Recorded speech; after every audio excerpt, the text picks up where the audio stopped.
as an institution. So being part of this festival and having all the audience that are present, really excited about seeing the kind of things that have been coming out in this journey, the innovation journey that Unisa has been busy with, that we have been busy with. We're really looking forward to see how we can collaborate on these things and co-create some solutions for the city of Tshwane so that we can spearhead and you know, be a shining light to some of the other municipalities in the local government space. So with that being said, we're really looking forward to what you have to offer and what we have to share, but let's not leave it at knowledge sharing and experience sharing. Let's take it to the next level. Let's spark some really other more meaningful partnerships. Let's look at new business models. Let's look at new ideas so that we can really drive innovation in this capital city, the city of excellence. I thank you.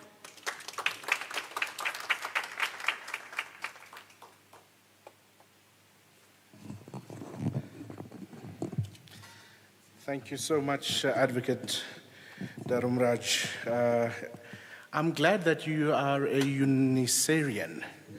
You know, we always find it so fascinating that most graduates in South Africa are from this institution, and we have it as a sense of pride that we are contributing to this country in such a meaningful way. Thank you so much. Next, I've been looking forward to this presenter. We're going to have Ms. Shana Nienaber speaking to us about innovation and commercialization within the South African context. She'll go more depth on that. She's a program manager at the Water Research Council. And for those who don't know what the Water Research Council is, normally WRC. Ma'am, over to you. Thank you.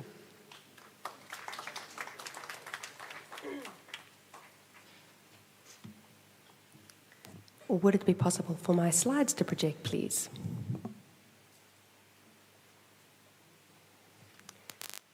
It's absolutely wonderful to be with all of you today, and thank you to City of Tshwane and Unisa and SIPO in particular for just giving me an opportunity to think with all of you, and I look forward to you sharing your experiences with me, because there's no easy answers to the question of how we scale up innovation. As was mentioned, I'm from the Water Research Commission, and for those of you who don't know us, we're a public entity. A percentage of all water that we pay for as users is ring-fenced for research and innovation, and it's our organization that disperses that into the sector, funding innovators, universities, science councils, independent experts to try and set us up for water security in South Africa. And within that context, we've got a number of innovation programs around water technologies, a sanitation acceleration program that we've done in partnership over many years with DSTI and the Gates Foundation, the water technologies demonstration program, which some of you may be familiar with, where we pilot water technologies in partnership with municipalities and other public institutions. So I think a lot of where I'll be thinking about this comes from examples in the water sector, but I think it's got relevance across all different areas of innovation. So basically, I'd like to think about three things with you. One, just to set us up for the conversation for the day. You know, what is the intersection between municipalities and the innovation ecosystem? And how does this idea of a pilot or a demonstration fit into that? Because we chuck these words around a lot, but I think it's worth being clear. The second thing is just from our own conversations with municipal officials working in the water sector, what are some of the starting points for getting innovation activated within your municipal context? And then lastly, how do you scale up innovation pilots to full-scale service delivery solutions in the context of the PFMA and the MFMA? And we've recently commissioned a study as the WRC where I'd like to share the insights from that study as one route to think about as we all grapple with this complex space that we work within. So let's start with just this intersection between the innovation ecosystem and the municipality. Intuitively, we know that an innovation-enabled municipality is an incredibly powerful thing. We know this because municipalities that are innovation-enabled are effective and responsive and future-looking in terms of their service delivery. So they can optimize circular economy, lower life cycle costs, shorter project implementation times that often come with innovative new technologies, and address some of the service delivery challenges. You know, in the water sector, we talk a lot about green, blue, and no drop and the challenges that we're having in getting those performance standards right in the municipal context. And innovation can help us to get there faster. Also, innovation activities and partnerships deepen learning culture within municipalities and help us to scan the horizon for future opportunities. And that's so important to being resilient as an institution. Working with innovators, and we're going to hear about that later, sets innovators up for greater success and de-risks their solutions because they can test these solutions in municipal environments, and that's such an important part to kind of walking that journey of getting a solution that is commercial ready. And lastly, which is where I'm going to focus a fair amount in my presentation, testing or piloting solutions or their associated technologies, because sometimes it's a solution that's a process, sometimes it's a technology that you'd be piloting, before full-scale scale-up is so important to understanding if you're going to get the right service delivery solution for your institution when it's something that's new to your context. So this is kind of this intuitive value of being an innovation-enabled municipality. But despite that, we still have a range of perceptions, and these are really perceptions, they're not necessarily accurate, about, for example, the innovation research sector not managing to scale its technologies up. Our technologies, we put money into them, but they get stuck in a valley of death and never get commercialized. Ideas that maybe our research solutions are failing to be practical for municipalities and other implementers. Ideas that maybe research isn't focusing on the real problems or needs. You know, that's a narrative that I think you'd all have heard somewhere in conversations. And similarly, this kind of onslaught that municipalities get about the service delivery challenges that they're facing, the declining status of their wastewater treatment, their drinking water treatment, their leak infrastructure, their piping infrastructure, poor planning, rollout and maintenance, long, slow, poorly managed procurement processes, a tendency to resort to tried and tested technologies and solutions and being really slow adopters of innovations. Again, these are things that you would have kind of heard us saying to each other about municipalities. Not necessarily fully true, but part of the story. And so the question for me is, how do you build that bridge between what the innovation ecosystem can do to support the municipal sector and the municipal sector can do to support us? And some of those keys are in a strong innovation strategy, in strong municipal innovation system partnerships, and in effective procurement processes that are strategically planned where innovation is needed. Not always needed, just for the record, but where innovation is needed. Zooming in on the technology part of this. So obviously there's a broad value add for innovation. Innovation that can help us to learn. Innovation that can help us to upskill innovators. Innovation that can help us to solve and develop guidelines. But there's a part of innovation that has to do with technologies. And often when you have a technology that still needs to be properly understood, where you don't fully understand its risks, how it's going to perform, there's a need for a pilot or a demonstration. Different words for the same thing, really. And actually, over the last 10 years, the innovation ecosystem has become really good at doing pilots in public spaces. And this is through programs like WADA, SASTEP, Technology Innovation Agency, DSTI has a range of support in this area. Also, there's a number of incentives that have started to shift. For example, in the Division of Revenue Act, in the MIG, the Water Sector Infrastructure Grants, the Regional Bulk Infrastructure Grants, there's actually an innovation incentive that has been written into those policy spaces now. So there's big shifts around prioritizing piloting as a learning space. But despite that, we're still managing to get stuck at the wider scale rollout. Once you know the solution works, how do you actually deploy that into your system? And the thing that we cite together as the problem is the PFMA and the MFMA.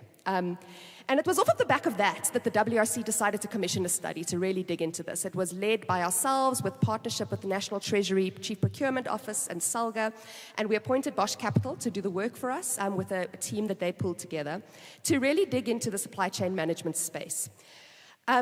And I was convinced, starting this project, that we were going to come out with a bunch of changes that we wanted to lobby for in procurement legislation, and I was quite excited about it, working with National Treasury to rethink that. And as life happens, what we found is that the problem is not actually the legislation. The SCM framework does not incentivize innovation, but it also doesn't stop us deploying innovation. So that actually leads us with a more complicated challenge as public sector institutions, which is our interpretation of these rules, our capacity to plan with our SCM officers and do this, and this need that we've got to kind of navigate now to institutionalize innovation practice across your planning processes in municipalities, the need for a clear plan that's embedded not just in your innovation teams, but with your SCM officers, with the wider parts of the organization, and smartly applied procurement rules in this case. And we'll try and dig into a little bit of how you might be able to think about this based on what we learned in this study. I also wanted to say Mtapang from DSTI will be here later, and he's spearheaded this work. But I think what we found in the study really reinforced work that he was already leading, which is that it's important to think about how to shift to becoming innovation mature in municipalities. And there's such good work that's being done through the Innovation Maturity Index, led by DSTI and others, where it really gives us, in that work, guidance about the different parts of your institution that you need to tackle to embed innovation in your institution. Setting institutional level incentives, management level incentives, and individual behaviors. And it's really well unpacked in this report. We spoke about it in last year's symposium, but I wanted to build that link because I think there is so much support and guidance for how to start tackling and institutionalizing innovation in municipalities. You don't have to do it alone. So just sort of a brief comment around that. The next two slides are, I suppose, my practical starting points based on conversation largely with water sector institutions that are working in the municipal space. About how do you really get innovation moving in your space. And the first thing is to intentionally start integrating what you're planning as your technical teams with technologies with your SCM planning processes. And you don't do it once you've got an exciting technology that you want to move on now. This is long-term relationship building, understanding each other work that needs to happen. The second thing is to be realistic about auditor generals in our environments. And we know that this is going to be something that trips us up. At the WRC, as a public entity, we know that without fail, the pilot projects in our organization will be scrutinized with a fine-tooth comb by the auditors when they arrive on an annual basis. And because of that, our internal auditors are on the case of the innovation projects as well. And initially, the reaction was, we're being kind of jumped on and micromanaged all the time. But more and more, my shift is, okay, let's play this game together. We know that the innovation projects are sometimes complicated to understand. They look a little bit different. So let's ring fence them. Let's make it obvious to the auditors that these are the innovation projects. Let's do our paperwork extra carefully. We know we're going to be asked about how we procured these things, what the paper chain was. Have special folders ready for these teams when they ask for this stuff. Let's be intentional rather than shocked when it happens, because questions are being asked for good reason in the audit process, and so let's be ready for those questions. So that's another big lesson for us. The third lesson I've got is around having intentional teams or partnerships that help to drive innovation. And I think City of Tshwane is such a great example where you've got your innovation committees, etc., and you've got in-house champions that are really embedded to drive innovation. There's different models in different municipalities and utilities around the country. But optimally, you'd like an in-house team doing this. But for many municipalities, particularly the smaller ones, this is not realistic. And so then you've got an and/or option, which is to have strong innovation partnerships with innovation ecosystem players. It could be a water research commission. It could be your local university where you're based. It could be a range of innovation partnerships. But bearing in mind that there are independent, public, innovation institutions that can help you to facilitate some of these processes if you put the right MOAs in place for that. But on the point of the MOAs, I think very often there's confusion in municipalities about how to set up those innovation partnerships. And I think it speaks to a need to really start standardizing how you do this. If you want to set up an MOA with an innovation hub, a WRC and Unisa, what's the standard institutional process for this? And can we start sharing those lessons between municipalities to start building that model and understanding between different institutions? And as you're doing that, kind of reinforcing my earlier point that you've got to take supply chain with you on this training and this co-learning journey. They're not a service provider in this conversation, they're a partner. And so that shift really does have to happen. So I think this is the last slide just around the municipal context before I start digging a little bit more into the procurement side of things. And I think what I wanted to say is we throw innovation around as a term, sometimes as if it's the silver bullet, the magical solution for all our problems. And I want to urge us to be more intentional about that. Innovation is not always the solution we need. Sometimes what we just need is a good planning process with something that we know how to do in our municipal context, in our public sector institution context. So we need to get very clear about when it is that we really need an innovation approach, when we need a different set of solutions and associated technologies. And let's be specific about that. One of the areas at the WRC that we've worked on a lot is this next generation toilet. Understanding that pit latrines are not viable or desirable in many ways. And so there's a new economy and there's a new opportunity around non-sewage sanitation. And that is a strategic innovation challenge for many municipalities, right? Because you simply cannot provide pipe toilets in all contexts. And so that's an example of an innovation area that you might choose to ring fence if you're a municipality that's needing to look at non-sewage sanitation. There are many others. Of course, Cape Town has had to deal with decentralized water treatment over different kind of challenges with their water security over the years. And there are different ways that you could ring fence these areas. But I think my point is be intentional about when it's an innovation need, and then be clear about when you would consider a pilot. Again, sometimes there is no need for a pilot of a technology. Sometimes it's already been piloted. Sometimes you already know how technology is going to plan. This is not always necessary. So you need to do a pilot when the full cost or the performance assumptions or the implementation model are not fully known for a solution. And that might be because this is a new technology in the market. It's still just coming out of the research space. Or it might be that it's new to South Africa. Or it might be that it's new to your sector. It's been applied in the energy space, but now coming into water. Or new to your institution in a way that you can't find evidence elsewhere. And so you've got to get that body of evidence that de-risks your solution. That's the kind of situation where you'd contemplate a pilot. And when you do those pilots, within the context of spending public money, we're going to have to do this upholding the constitutional PFMA rules. There they are, and we know them. And they're rules that we all actually believe in at base level, right? And I think that was a big thing that came out of this study, the importance of being able to uphold those public sector procurement rules while we do this kind of work. But there were two kind of pieces of advice, and I'm happy to share the report with anyone that's interested. There's a lot in there, but I think there's two core pieces of advice that I'd like to zoom in. The one is just the value of the strategic sourcing process that's enshrined in legislation already and how this can help us. And the second is just to look at the broad current model that municipalities are using and maybe an alternative multi-stage bidding process that you could use. So that's sort of like where I'd like to take us with this procurement part of the conversation. But the first thing was that if you are strategic, you know what your innovation area is, why you need to go on an innovation and piloting journey with a specific solution or set of technologies, then you need to do your upfront research. And the strategic sourcing process really is an upfront research journey where you understand what your bid adjudication criteria are going to be for evaluation, where you understand what the solution is, not the technology, but the solution is and the problem that you're trying to solve, where you understand how you might be able to set performance criteria for that problem without specifying the technology, where you understand not just the solution that you want to put on the ground, but the whole business model for life cycle maintenance of that thing. Does this require an in-house model, an externally contracted model? How are you going to make this technology work for you over a life cycle period of time? And how are you going to define value? Not cheapest cost, but what value are you looking for? If you do not know those things up front, you're going to fall into the trap of the cheapest technology that comes into your desk because the procurement rules are going to fall in that direction. But if you have defined value up front, you've got more flexibility.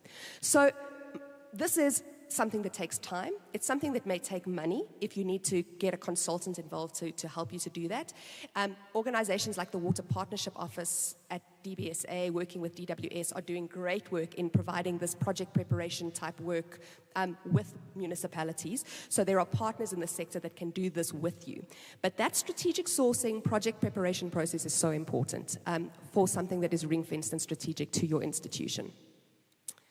The second thing is then, once you get to the actual, how am I going to do this procurement process? What are you going to do? And I've chatted to a number of municipalities as we've had these conversations over the years, and Sipho and I just yesterday were talking about Tshwane's processes, for example, and different ways that you work within this space. But I think in general, we have a fairly siloed approach to how we do pilots. Typically, an institution would put out an expression of interest, request for proposals, request for quotes, depending on the price range that you're dealing with. And they would obtain information and proposals then from organizations that would like to do pilots with them. Alternatively, if you don't do that process in-house, you may do this through an innovation partner. In other words, you may have a partnership with the Innovation Hub that will then bring a set of innovators to you where they can present and maybe have a co-funding arrangement with that innovation partner to basically manage the demo on your behalf. So that would usually be the first phase, and you do that because the full costs of the tech's not known, the operating risks are a bit theoretical, the procurement spec is a bit unclear, you don't quite know what to ask for yet, so you use this as a learning phase. You then do your demonstrations, and if you do them well, you're going to make sure that you get reliable and independent data collected in that process, get the technology independently verified. That helps the innovator, but it also helps you to be able to motivate going forward. And then typically, if it's a solution that works for you and you're excited about, you'll then start your full-scale tender process, where innovators have to compete with the tried and tested players. And what we're finding here is, apart from the fact that this takes a long time, we find that the evaluation is often cost-based at this point. The innovators often don't have the same track record as the tried and tested folks. You don't understand what the full life cycle cost of the technologies are, and so the innovators fall out because although they may come in more expensive on the per unit cost, their life cycle cost is probably speaking in favor, but because you haven't kind of quantified that up front, you can't award the support to those kinds of role players. So it often falls apart in that last phase. And I think that's the frustration. We've put time, expertise, and money on a pilot, and now we're stuck. And it speaks to the same criticism of the innovation ecosystem. We're ring-fencing public resources, but we're not managing to break these technologies into the commercial space. So, of course, there's been a lot of attempts at single and sole sourcing of these technologies. And in certain cases where you're absolutely sure that not just the technology, but the whole solution that you're looking for only has one candidate in the market, that is possible. But we're finding that typically supply chain management officers are hesitant to go this route because it's very difficult to prove that at the solution level, there's only one role player in the market. So even if there's one role player with a specific tech, at the solution level, this falls apart. So for most cases, this isn't viable, although if you do have that case, you may, of course, do that single sole source motivating. It is allowed within the rules. But it's not a viable standard approach for a municipality that's trying to broadly pilot things. And so what we've found in this study is that the recommendation that we've got is that we actually try multi-stage bidding processes.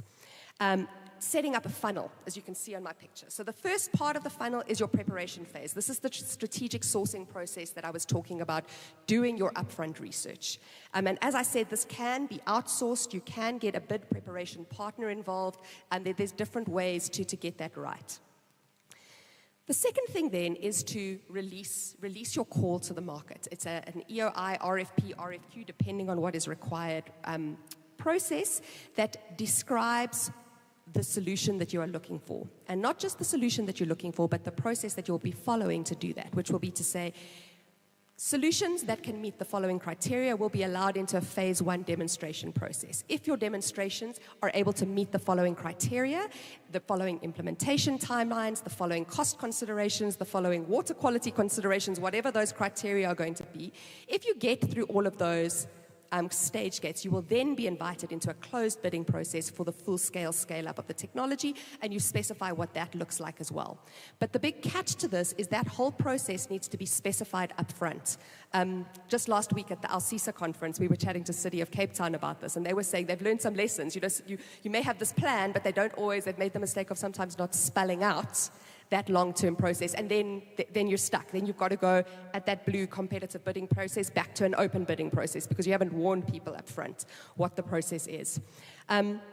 Now, that green level, that open market engagement where you're trying to set up your pilot and demonstration phase, can be done in-house if you've got the innovation capabilities in-house, but it can also be managed by an innovation ecosystem partner. So you could set up an MOA with the Water Research Commission, for example, saying you're going to run the process on the demos. You're going to do the oversight on the demos working with us, and at the stage that the closed competitive bidding starts, once we've got the demos done, we will step in as the municipality. So there are ways to set this up, and I think it speaks to that point I was talking about earlier about having just a well-institutionalized, clear set of criteria for how you set up your innovation partnerships and what flexibility you've got within those.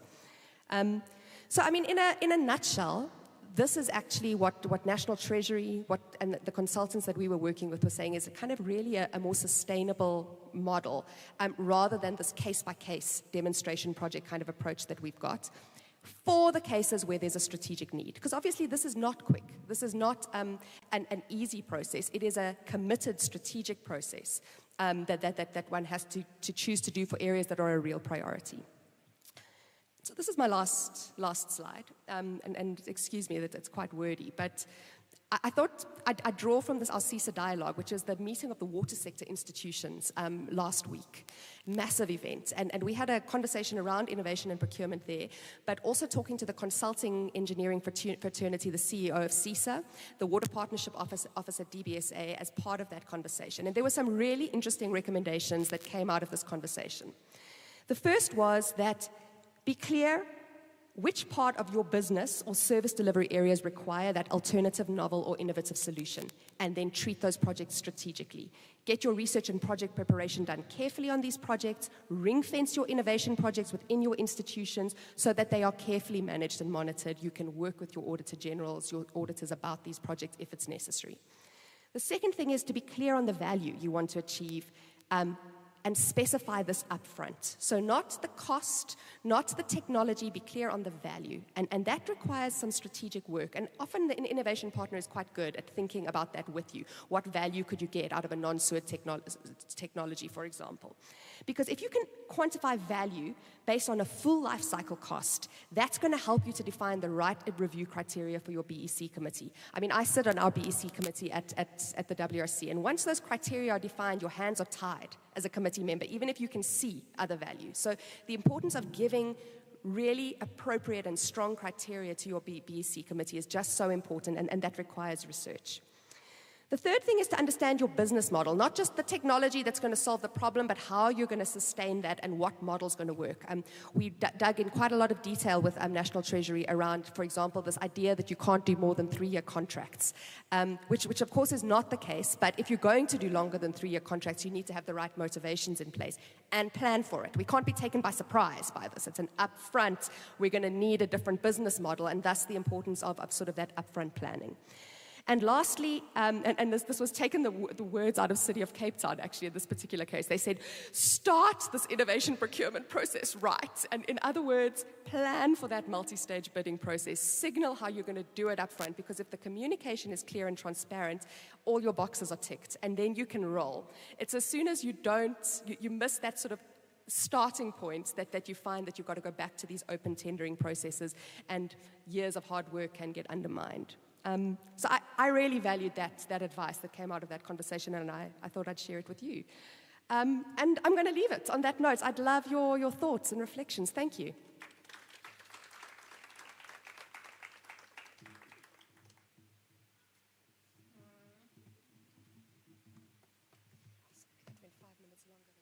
No, not a problem. Thank you so much, Shana. That was incredible. I think most of us have the ideology that the policy is the problem, and you've articulated that the policy is an enabler. We just need to find ways of working within the confines of the policy. I'm glad you received your prize or your gift. For those of you who are sitting there behind me, there's a lot of gifts. All the speakers and the people who are important here will get these. And we thank the Tshwane Economic Development Agency for sponsoring these wonderful gifts. And on that note, we were initially going to have tea, but you know what, the tea is at the back there. Feel free to go and grab and come and sit again. We're going to jump straight into the first of the panel conversations that we will have. And the next one is the Innovation Showcase, and that will be facilitated by Mr. Sipho Nxasana from the city of Tshwane. Gau, please, ngeyakho baba.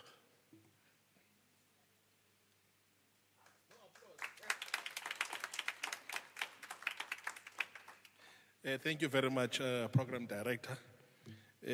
I think I'm still taken aback, Anisha, by the description that Yongama gave, that once upon a time we were of a particular feature, and all of a sudden we have grown in size, just as the festival. And then I asked myself a question: what happened to Tato? Did he miss the train by any chance? Okay, we're going to have this segment, colleagues. It's going to be a very brief one. I'm going to invite a couple of individuals to come and sit here and indulge us in this conversation. May I ask Mr. Paseka Lisolang from WHC? May I ask Ms. Lina from Groove Tech? Lina Mapanga. May I also invite Given. I know Given has an entourage, but his team will raise their hands. Given, can you come closer? And Tsepo Mongatane, can you just come closer? And lastly, Tataya One, can you come closer?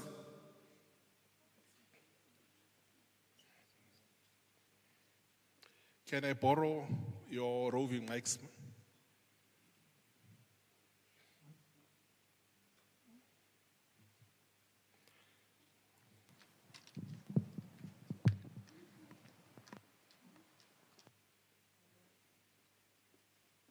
Great stuff. Yeah, you can. All right. I will allow the colleagues to introduce themselves, but before they do that, just a bit of background. These colleagues that you see seated here, they are innovators. Some of them, they are already at the business level. Some of them, they are just entering the innovation space. Some of them are employees of the city that are co-creating with the city. So they will just, the intention basically of this conversation, they'll just give us a glimpse of what they are doing, their experience in the journey. What are some of the challenges that they've experienced being an innovator or an entrepreneur? So that's a simple, basically request that we have of you colleagues. So I will start with Paseka. Paseka is in fact one of the innovators that we worked with as far back as 2015, 2016, one of the pilot projects that we ran as the city. So without taking the shine from him, I will just hand over to you, sir. Just in 5 minutes, tell us who you are, the journey that you have walked, what are some of the challenges, and what are some of the good experiences that you have had. Over to you, sir. Thank you very much, Sipo. And all protocols observed. Greetings, ladies and gentlemen. I would like to once again thank the city of Tshwane for always considering me. It's always a humbling honor. My name is Paseka Lesolang. I'm the founder of WHC, which stands for Water Hygiene Convenience. We are a water management company at this point in time. But once upon a time, I was seated in my grandmother's house, and I heard this annoying hissing sound coming from the toilet. I stood up, I closed the tap that leads the water into the cistern, and the sound stopped. So logic prevailed that it's this water coming to the cistern. But why doesn't it stop automatically? I asked myself. So now, given that my grandmother is an indigent of the city of Tshwane, her water bill kept rising.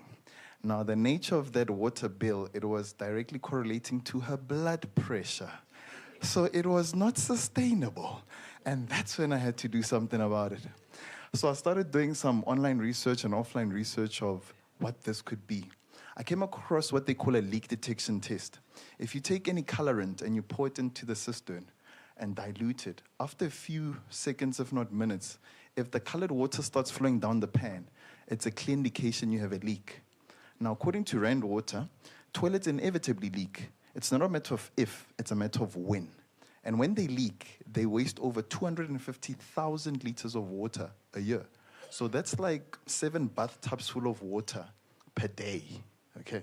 So I started thinking to myself, what about my street, the community, the city, the province, the country? And then I embarked on a journey. I sketched a rough solution of how this could be resolved. Lo and behold, it was an invention, which I now call the leakless valve, which is basically a device that you retrofit into the cistern.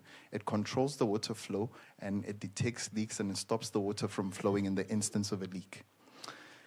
Given that it was just a concept, I had to now find a way to materialize it.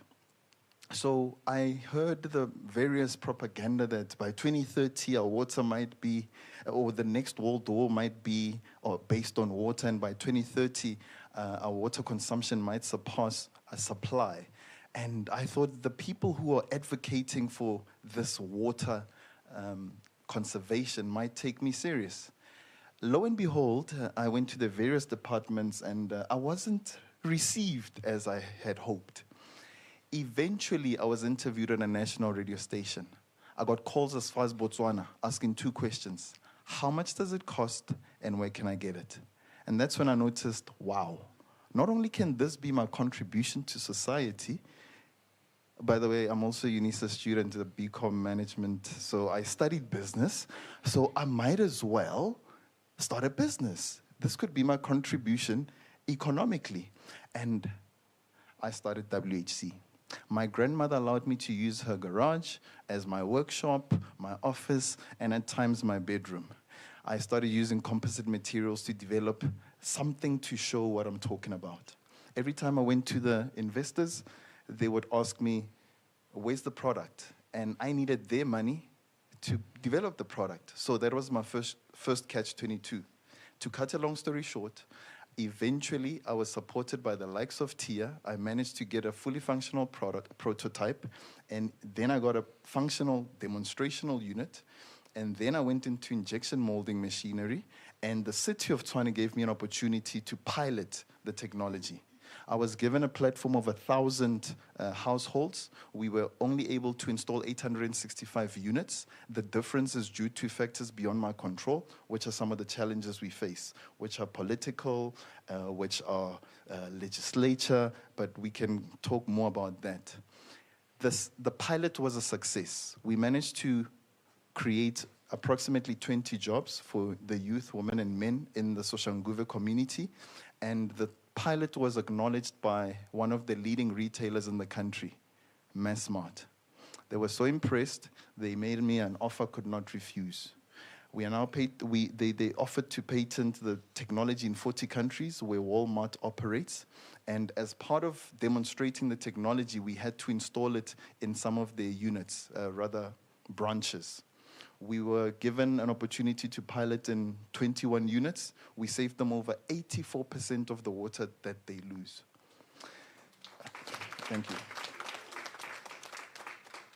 They were so impressed after doing the calculations that per branch, you'll be saving us like 2 million liters per year. We have approximately 400 branches. Lo and behold, they gave us a national contract to install the leakless valve in all their branches. Thank you. Sorry, I know Paseka. So I will just stop right there. His sermon is very touching, but we'll allow for questions and answers later. In 2030, Anisha, Isaiah will be 60 years, so there will be a serious war. Lina, can you just maybe share 5 minutes, a similar journey? Thank you, Sipho. Good morning, everyone. All protocols observed. My name is Lina Mapanga.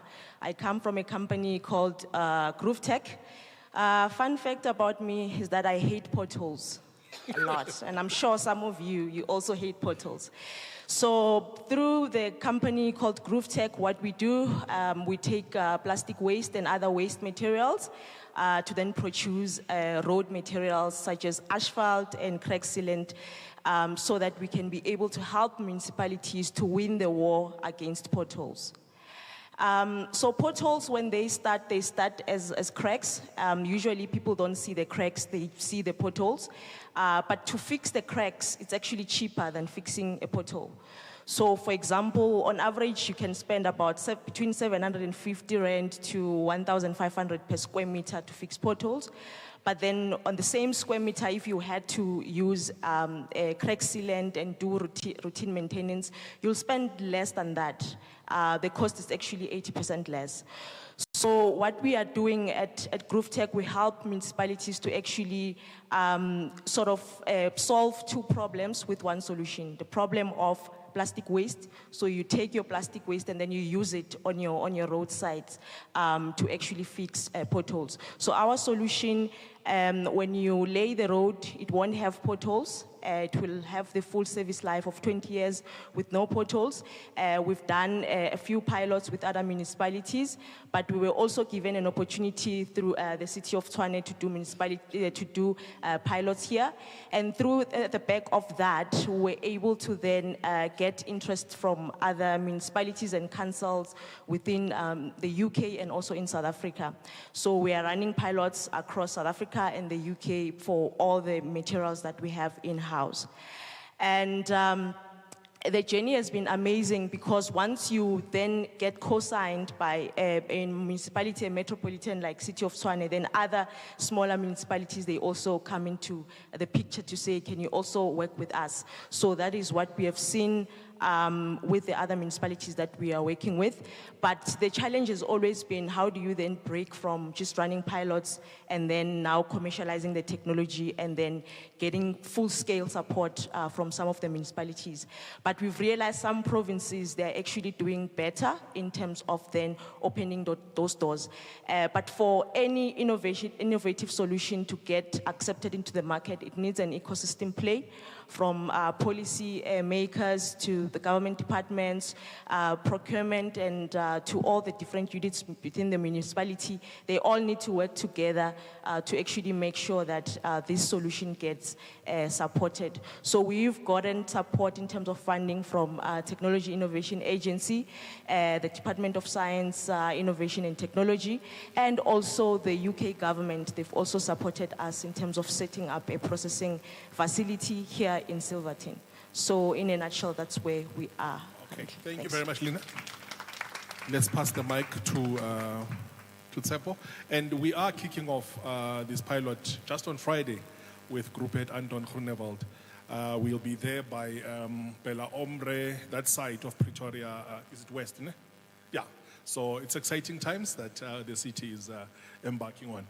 Over to you, Tsepo. Thank you so much and good morning. Thank you for having me. Thank you for the invite, Sipo. My name is Tsepo, and I'm an entrepreneur who actually has made 10 attempts at building different businesses since 2015.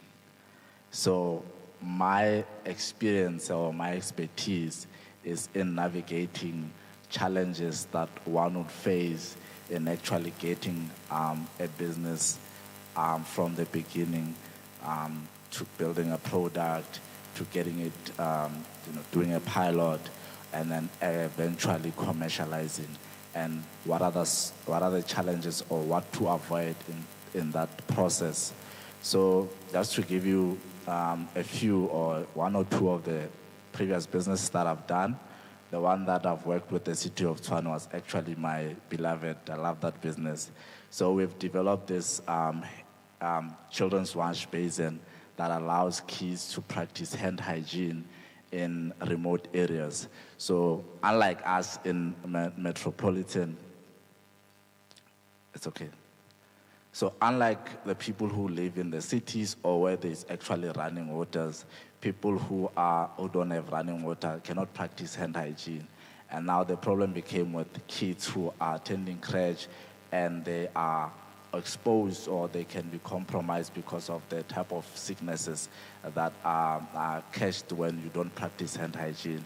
So we've developed this product, and when we won the challenge, we started with the challenge with the city of Tshwane, and then we received 150,000, and this is just an idea. So from 150,000, you have to build a product.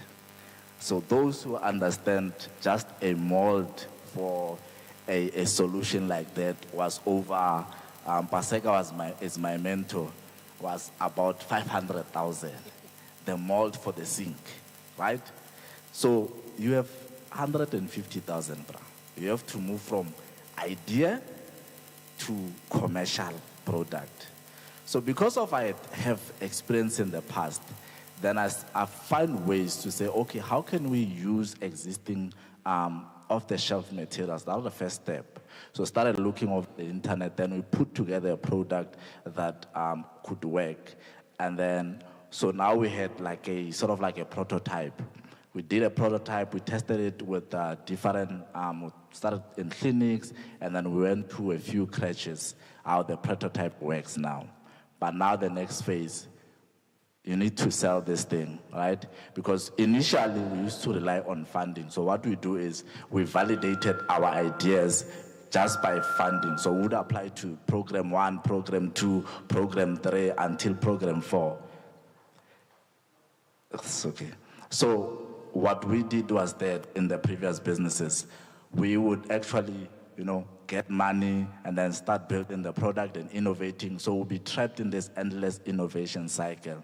And then eventually we realize that that doesn't work. So as an entrepreneur in the early phase, you need to realize that, is this thing, does it have a market? Is there someone who's willing to buy this thing? So once we had that product, we went to Amanskral. Remember, Amanskral had an issue with water. So I went to Amanskral, started knocking with the ECDs. This is a wash basin for kids. Are you willing to buy it? Guys, lo and behold, that thing started selling. Started placing orders. We are getting orders from different ECDs in Mamanskral. Our life is good. Seems like things are picking up. Then what happened was that, okay, now the product is in the market. I'm not a technical founder, and also I'm an alumni from Unisa. I did my computer science here. So now the product has problems. The product is breaking, there's an issue here. So I'm getting feedback. Remember, one of the reasons why you have to take it out early is so that you can receive that feedback, right? And you can improve that product. But now you are stuck with feedback and a product that is in the market and that is breaking at the same time. 2 minutes, Sapo. Okay, thank you so much. So what do, right? So now we started looking for investment, right? So my goal was to actually build a case study, an investment case study, to show investors that, okay, here's a product, there's a real need, and there is actually someone who's willing to buy it in the market, right? So we did that, but unfortunately, because of our model, so the problem was our business model, we were actually subsidizing the ECDs to make it affordable at that early stage, because we couldn't, they couldn't buy it at the actual cost that we are producing. And that's another challenge, because of, you can't produce, if you are producing 10, let's say 10 units, you can't produce them at a price where you are producing 1 million units. So it's quite expensive for you in the beginning to actually produce this product. So it's not, you are not sustainable, you are literally bleeding money, right, in the early phases. So we got an opportunity to meet investors, and they were excited and we were excited. But once we went through the due diligence process, it was not successful, and I had to close that business, and I'll come back for the other. Thank you, Tsapo. I think we can see that it's not a rosy journey, ne? Yeah, it's not a rosy journey. Over to you, Given. Maybe just acknowledge your team, Given. I know that your team is here. Maybe they can just raise their hands at the back. Okay. Okay. Good morning. The one that just raised their hand is Heping Kodi. She's part of Team Activis, and Charmaine Suter. She stepped out, okay. All right, good morning. We are Team Activis, and fun fact about us is that we are not selling TVs.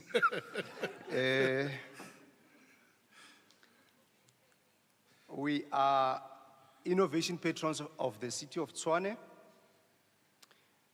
It's various innovation patrons that are coming from different departments from within the city of Tshwane. Myself, I'm coming from energy and electricity. Happy is coming from roads and transport. Charmaine is coming from TMPD. We have got Jones, who's not here. If you came in earlier, you saw that we had a power outage. So he's attending to that. That's part of the challenges which we're going to raise as the team. There's also Kia. I think she's running late. She's from Human Settlements. So I had to indicate that so you can see that this is a combination of working together of various innovation patrons from within the city of Tshwane. Now, the Mativis team is a team that was formed after Salga was hosting a pitch deck, and they invited us to bring solutions to fight theft and vandalism within municipalities. And we formed our team. We called it Mativis, which stands for the Multidimensional Anti-Theft and Vandalism Solution. That is a solution that fights criminality of theft and vandalism. It involves community law enforcement agencies and also provides strategic illumination in our communities. This solution is applicable in infrastructures like your substations, your transmission lines, your street lights, and many other infrastructures within municipalities. It is a cost-effective and can also be retrofitted to existing infrastructures like your high-mast lights. It is aimed at dealing with a R1 billion vandalism that affects municipalities, because according to Salga, they say per annum, municipalities spend almost 1.8 billion to repair the cost of theft and vandalism. So at the moment, okay, just to explain our journey, in 2024, we attended the Salga Pitch Deck, where we came second nationally. And then we came back. As you know, there are processes. We are in the municipalities. We had to follow that. We had to go to EXCO to present and get approval. And from there, we had to do the prototype, which, because there were no funds, we had to fund it from our own pocket. We did a prototype, went back to EXCO, presented it, and also went back to MEICO to present it as well. From there, we had to do a project charter. And also the other SCM processes like the specifications, and also to get the approvals. So I think at the moment we're left with one signature of all those documents. But one of the reasons there was a delay was that we were focused on one pilot site, which was fountains. And then another pilot site was then added, which means we had to redo the project charter. 2 minutes. Okay. Now, maybe just to touch on another development is that recently there was also Tshwane Excellence Awards, which we won the best innovation category. But some of the challenges that we have experienced in our journey, we do have our daily jobs. Like, as I've indicated, Jones is not here, he's attending to that. So sometimes when we're supposed to meet, we are unable to do so because of we have got other functions. We sometimes have to work after hours and also during weekends. We don't have a specific budget allocation. As I've indicated for the prototype, we also had to contribute from our own pockets. And we also need to obviously follow the municipal processes, which we can't just do as we wish, just like that. We went to Ridgevlei to do a site visit. What we saw there, we saw that it required an immediate intervention. We tried to say we can pop up from our own pocket, but of course, there are processes that needs to be followed. We have to wait, even if we feel like we can intervene immediately. So I think that is that. From our side, as you've indicated, the students. Yeah. Thank you. Thank you very much. One of the things, Sis Lydia, that I think Tato normally says, that we need to entrench that culture of employees being entrepreneurial. And these guys have exactly proven that it is possible. They work within the confines of their work time. They have to sacrifice their family time, unfortunately. I'm sorry, bro. You're sacrificing your time and all that. But what is beautiful is the passion that they have. They've also done resource mobilization, Anisha, where they called us and said, Tato and Sipo, can you do something? So we had to dig into our own pockets as well, just to support, because of the passion that the colleagues have demonstrated. Thank you very much. Tata Yaone, over to you, sir. Right. Thank you, Sipo, and good morning, everyone. truly speaking, I'm still a baby in this industry. I just joined an innovation challenge that was hosted by the Innovation Hub, and City of Tshwane was sponsoring that event. So all the challenges that came from there, they were coming from what the City of Tshwane they are experiencing. So what I've realized was that City of Tshwane, it's a city of excellence, but then also it's a city of accountability. So I chose one of the challenges because I love those programs that alleviate poverty. So one of the challenges was the EPWP challenge, whereby the city, they came up with this problem, and as innovators, we had to come up with the challenges. And then when I joined that competition, I was able to get position 1 because of the proposed innovativeness of my solution, which included smart app integration, GPS and geofencing, and one of the main important things was the offline functionality, because as we all know, network, we are struggling with it in South Africa.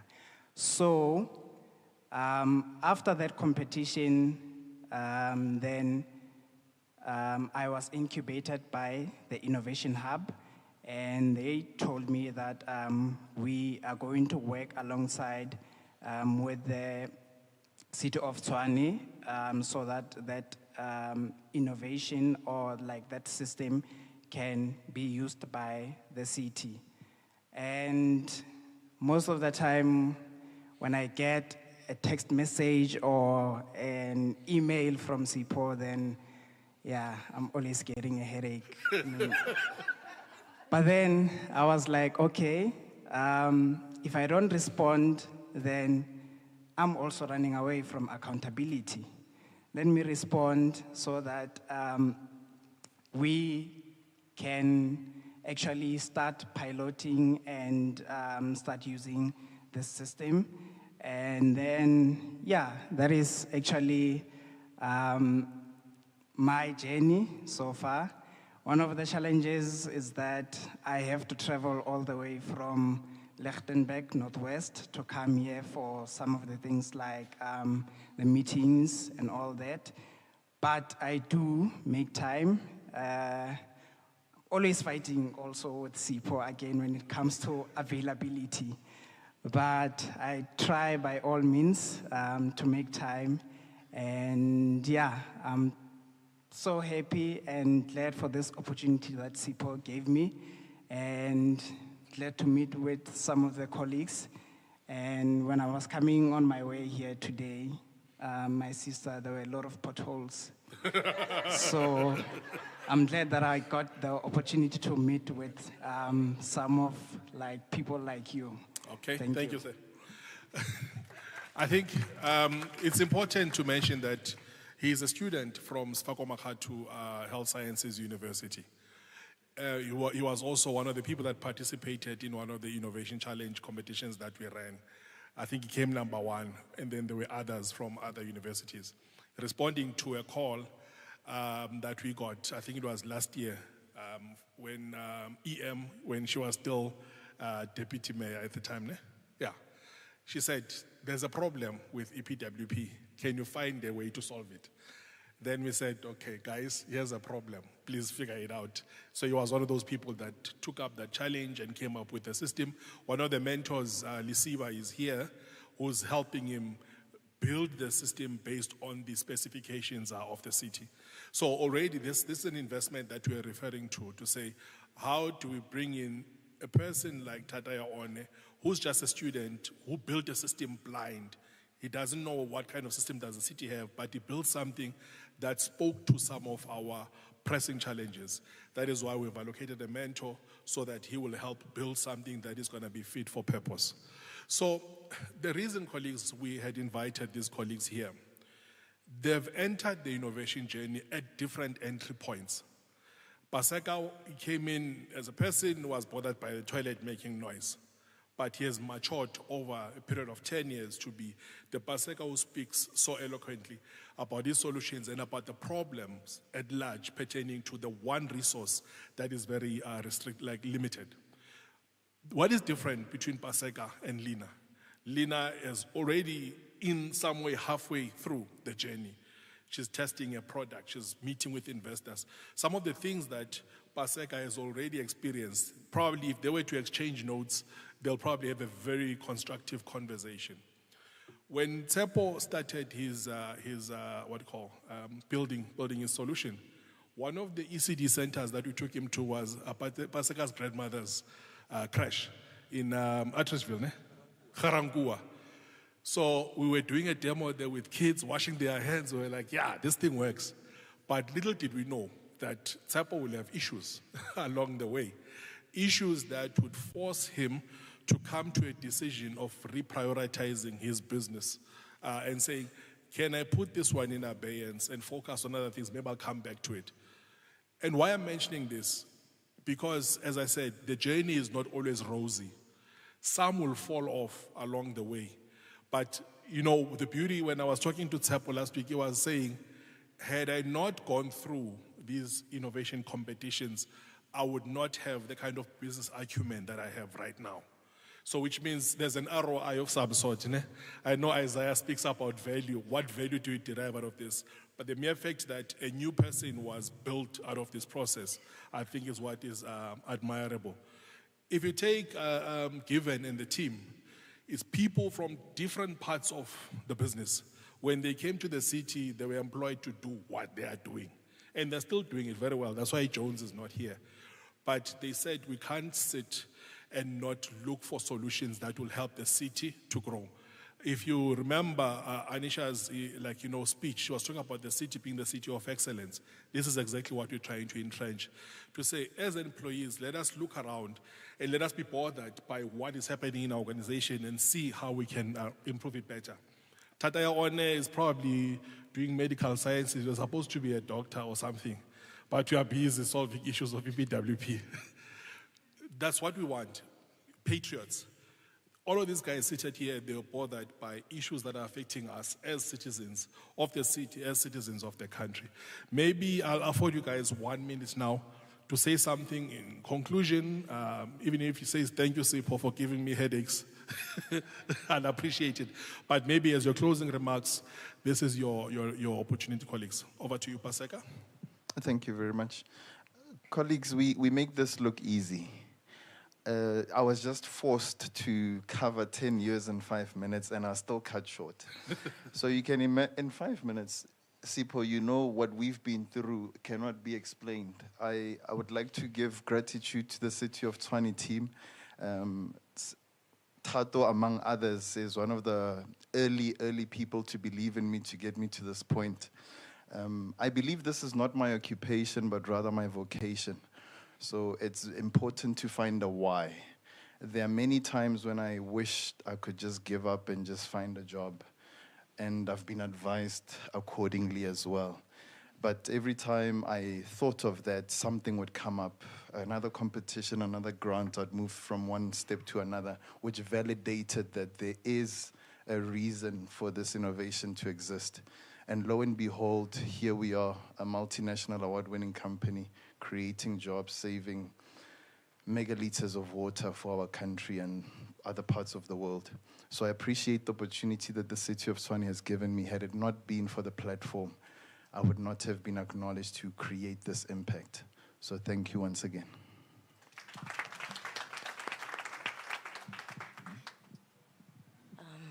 Thank you, Pasek. Thank you, Sipho, for the opportunity to be here. I think from my side, I was a commercial pilot before I left and joined entrepreneurship. And my family always remind me, like, you could be flying to DRC, but here you are fixing potholes. So it has been a very exciting and adventurous journey. The lows are very low, but the highs are very high. So I've enjoyed it, but it comes with a lot of headache, especially when, potholes are everywhere, right? And if a person knows that you're dealing with potholes, like your technology is to eradicate potholes, they will always ask you, but Lina, why are you not in our city? Or why are you not in our municipality? So, but I always believe that I am standing before you here. I'm representing the village where I come from. I'm representing the community where I come from, where I stay here in Rhodeplat. I'm representing all the other innovators that we were in other programs together that probably had to pivot along the way. I'm also representing all the people that are from Tshwane who have ideas and would want to actually take them forward, that you can find an opportunity within the city to do so. So the city has done a lot for me, just in terms of associating myself with the city. I've been able to get opportunities. I've been able to go to the UK and do some pilot projects there because of just that people know that I'm doing a pilot program with the city of Tshwane. Thank you.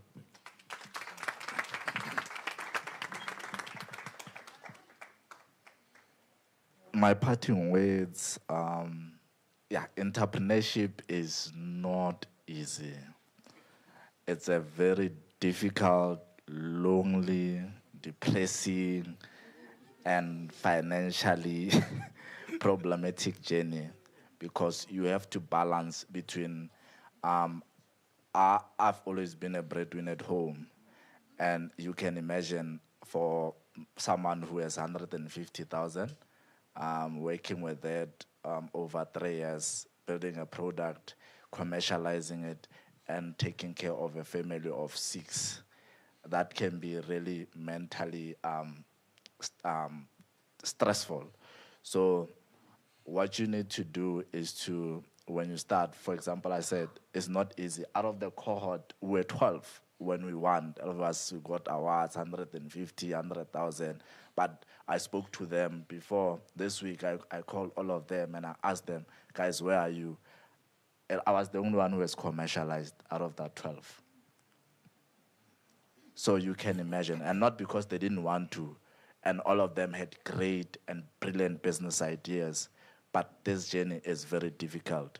So if you are embarking on this journey and you are thinking of embarking on this journey, you need to be, Basega used to say, you need to be prepared mentally, psychologically, emotionally, spiritually, financially. There were 7. Which one? The last 2? Muhammad Ali. Physically. So it's a real journey, and not a few are able to stay on it. But if you are, and there's nothing wrong with closing a business. There's nothing wrong with starting over. I've done it 10 times, eh? So there's nothing wrong with starting over. And as I said, now the things that I'm working on, they are actually proven that those 10 years were not in vain. We are launching Kasi Commerce. So Kasi Commerce is what we are doing now, which is we are building essential services for personal care and household care. So that includes premium barbers, laundries. So those things now are in operation. We are now, all of them, the laundry, the Kasi, the premium barber shop in Kasi townships, they're actually profitable and they are self-funded. So I make money from this side and I put them into like traditional businesses and I bring sort of like the innovation now, the technology, how do we bring subscription? So the journey is actually worth it. Thank you.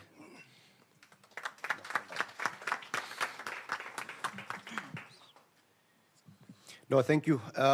As a team of innovation patrons, I think what we'd like to see, and as a team that's trying to solve a $1 billion problem, I would like to say to all innovators that let's innovate and bring real solutions that tackle our problems, that speaks to our problems, not just for the sake of innovation, but something that speaks to our problems. And would like to appreciate the Innovation Division for the support that they always give us. They feel our frustration sometimes. That's why they're able to contribute when we go and knock and say, can you please assist here? And to thank the City of Tshwane, EXCO, and MACO for all the support. It encourages us to go forward. We know it's not easy in a public sector compared to the private sector, but we appreciate the support. Thank you. Thank you. What I would just like to say is that thank you to the City of Tshwane, thank you to the Innovation Hub. I hope that this solution is not going to make people fight with me. But what I can say is that this EPWP system is not going to be the enemy to anyone. It's just going to be more about accountability. It's going to be more about efficiency and effectiveness of the processes between the EPWP workers and the City of Tshwane. And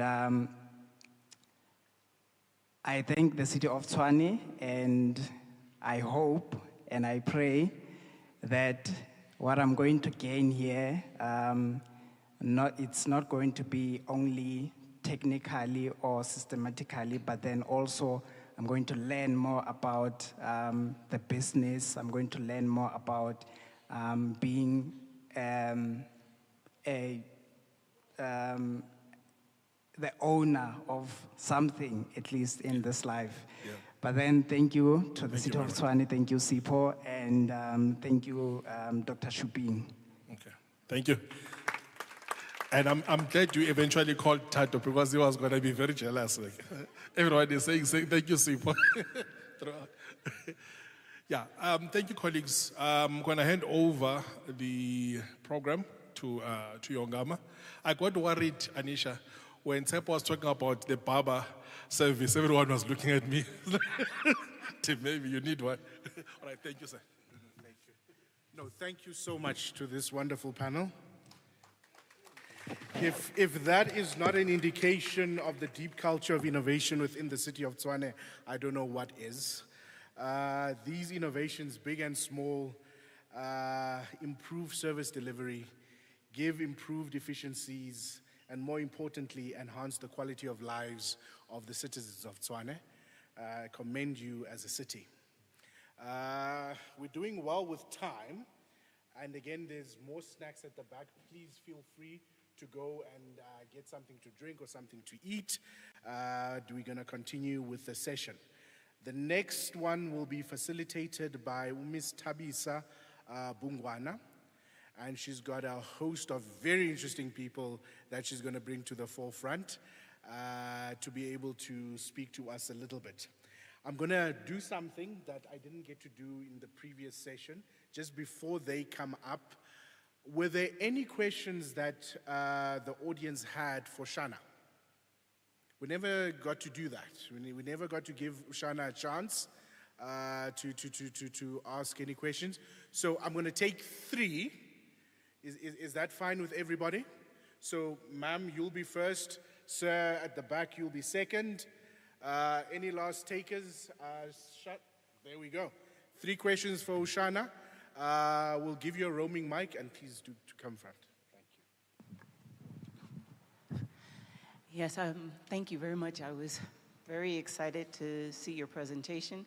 It's like you feel our pain at municipalities. I wanted to know, when you were speaking about ring fencing, what do you mean by ring fencing? I know we say ring fencing in a budgetary context, but it sounds like it was a bit more expansive than just from the perspective of applying budgets, because we often apply a budget to absorbing an innovation. Sorry, my name is Monique Griffith. I'm from the city of Johannesburg. Sorry. Oh, stand up. Okay. My name is Monique Griffith. I'm from the city of Johannesburg and part of the Smart City office, and I head up innovation. So similarly, we bring innovation into the city. So I wanted to just find out from the perspective of ring fencing what you meant by that, because all of what you discussed is the challenge that we all have as municipalities. I have also looked at the MFMA and indicated to supply chain, there's nothing in here that says that we cannot proceed with this. We just need to have some form of a process. So now, this is very timely because putting together an innovation framework, and one of the discussions I wanted to put forward to the municipality is how we can actually bring in and scale up innovation, especially ones that speak to a particular solution that we didn't have. So I wanted to just understand the ring fencing, and then if you have any recommendations for the value creation, because that is, I think, one of the areas where we probably are not the greatest as government personnel, is identifying kind of the business value that has a long-term return on investment to the city. So whilst we know that we can ask the innovator about that, a lot of times they also don't really understand how this will impact the municipality in a long term because it's not really their area of operation. So I think support, what kind of support might be available for municipalities to get that argument right.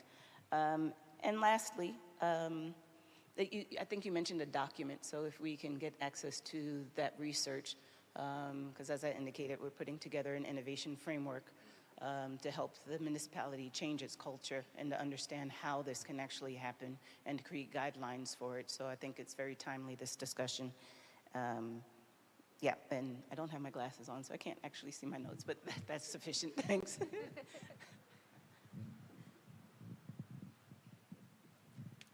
I believe there were 3 hands, but I didn't see who had the hands.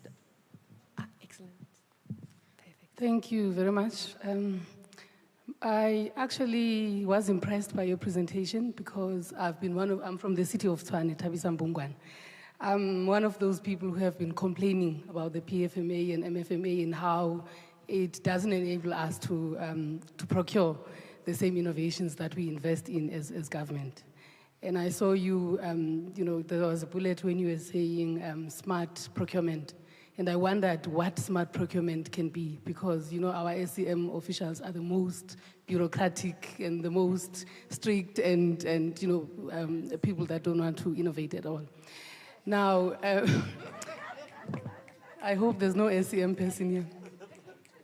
And now, I am coming from the standardization background. I've used to work for the Bureau of Standards, and I know that some countries have got a way of supporting innovations from when they start, not when we've got an innovation and now we can't develop a standard and therefore we can't use it.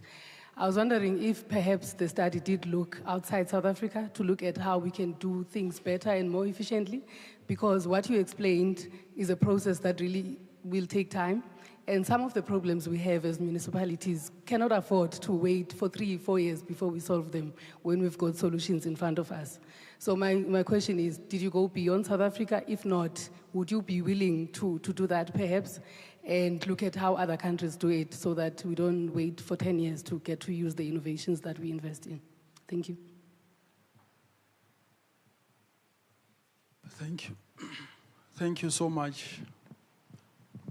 My name is Thabambo Ropa. I actually am an innovator. Myself, I'm also a staff here. I'm one of the participants in the Innovation Festival I won, I think, 6 years back. But I just want to raise a problem. I'm glad that the people from Tshwane are here because one of the biggest manufacturers of explosives in the world is in Tshwane, there by Enga Industria, which is my field of research, but where I'm innovating. And now my question is around 2 issues. One, how best do you advise on the protection of innovators against exploitation? I'll just mention how it happens. In terms of the IP, mostly after you pitch, it loses novelty. I'm saying that because I suffered that. In terms of the Patent Act, if one of the innovators here rises before us there and say, I did A, B, C, D, E, then lost novelty. You cannot go and want to patent something that you have already publicized. But because we want the money, we pitch first. Sorry for that, I'm from rural areas. So we pitch first. Now, how best would you advise that we protect these emerging researchers or researching innovators? For us who are researchers, it's better because you can fall and come back through the back door or through research. But for someone who's purely doing an undergrad qualification and in innovation, then you do a call for submission, they submit, they come here, they forfeit their millions through pitching.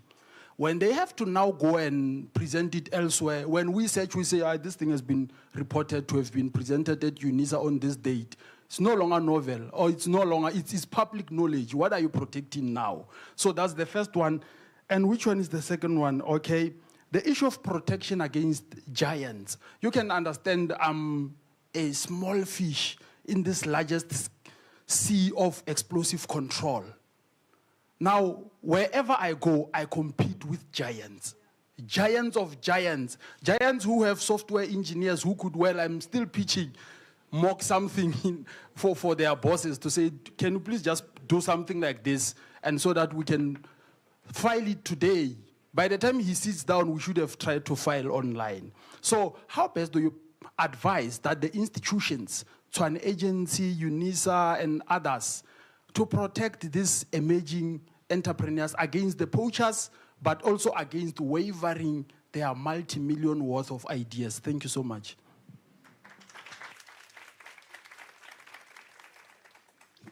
Wow, it's such a rich set of questions, and I don't have all the answers. I'm sure there may be people that can think with us, because these are thinking together kinds of questions. But let me take a stab at it. It's the lady from the city of Tshwane, of Joburg rather. Your question about ring fencing. So I think I used that in a very innovation way, and I like that you called me on it, because we sometimes just use words, right? By ring fencing, I mean a process of strategically designating your innovation needs and projects. So this is not just about budgets, but about understanding which projects are going to follow an innovation trajectory, and to kind of have a system that works within your business for classifying that. So, you know, in some cases, like if we listen to how City of Tshwane was kind of sharing their journey with innovators, some of their work is really about growing, a commitment to growing innovators. These are not necessarily pilots that they have a strategic plan right now to upscale to full-scale demonstration. They're using this as a joint learning place with innovators in a circle of support, right? So that's one cluster of projects. But there may be other technology projects where you actually are needing to in a very targeted way, demonstrate or pilot technologies and then scale up to full-scale operations, ideally, if you get the kind of results that you want. So you want to cluster together your different kinds of innovation activities. Make sure that across the organization you're clear who's leading these projects, who the partners are that you're working with on these projects, and have that information at your fingertips. So it's not just about ring-fencing budgets, pooling budgets, but it's about having the full information about the projects in one place. And we've just started to find that working with our own internal audit teams, this makes things so much easier. We've, over the last 3 years, really, and I mean, this is just a very small organization I work in, but we've practically started saying, okay, here are our innovation pilot project folders. This is where you're going to find a standard set of information about these folders. And it kind of reduces that cycle of panic that you get when you get those queries from internal audit, from your auditors and auditor season. But it also allows us to elevate to a strategic reporting conversation. So we can start talking about clusters of innovation projects, producing innovation reports. So I think there's various purposes to this innovation, but I think it's about this question of being transparent and being prepared for the conversation. So I think that's what I mean when I talk about ring fencing.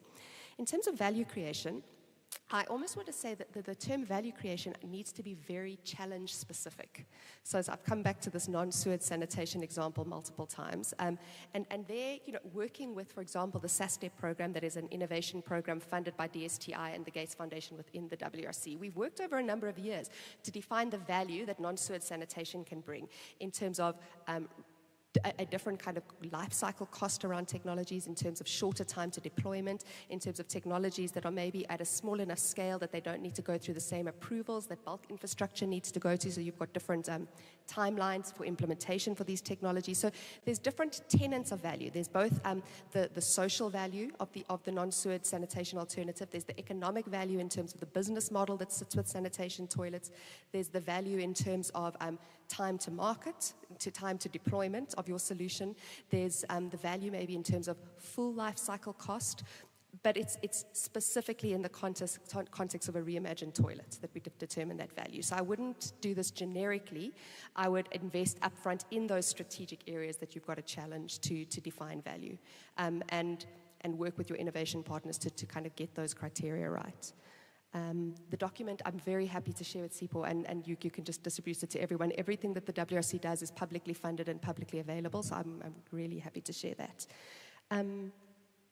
Yeah, the question about smart procurement from City of Tshwane. I think I know what you mean about working with procurement officers. We're different animals, right? Like a procurement person comes at the world from a specific perspective and has a specific set of risks. And a technical person has a completely different set of pressures. And very often we only interact with each other when we're in a rush. You know, like now, this has got to happen, and I'm late, and now you're going to take long, and it becomes such difficult conversations. But yeah, I sort of, my sense about smart procurement is that there's various, when I use that word, there's various things. The one is about an intentional relationship building with the procurement office around these special projects. Long in advance, we're going to start indicating that on these clusters of things, we're going to need a more complicated kind of procurement process. We're going to need to think together to get this right. So like to make that signaling happen up front, get it into the procurement plans, etc. And make this, elevate this to a strategic conversation rather than a service delivery between departments conversation. I think that's where, when I start chatting to municipal officials around the country, that's where they're having their success, when that slow transition happens over time. But it's not a quick fix. So one of the things that we picked up when we did this study that we'd missed was that we didn't engage enough with the Auditor General officers in the process. And it's something that we've sort of, as we've started engaging, been talking to each other more and more about. So there's, even as you do the study to understand the problem, you realize that there's stakeholders that you miss. So yeah, when I say smart procurement, I mean like understand what your strategic projects are. Only do this when you have to. This is not for all procurement processes. This is really for those strategic innovation projects. It's not for everything. And kind of build that relationship and agree on processes way in advance, and if need be, put money into getting your process right up front, rather than losing on the investment once you've actually put the pilots on the ground and you can't go anywhere with them. In terms of your comment about elsewhere globally, I'm not completely sure if I fully understood your question, but we definitely have done over the years at the WRC innovation scanning in terms of models and mechanisms all over the world. But this particular study that I spoke about was fairly South Africa focused, because we were trying to dig specifically into the PFMA, MFMA, and understand in our context what our constraints and opportunities are. So this particular piece of work was more South African focused, but there is innovation scanning that we do more globally that is available. But if there's more, maybe we can chat some more after that.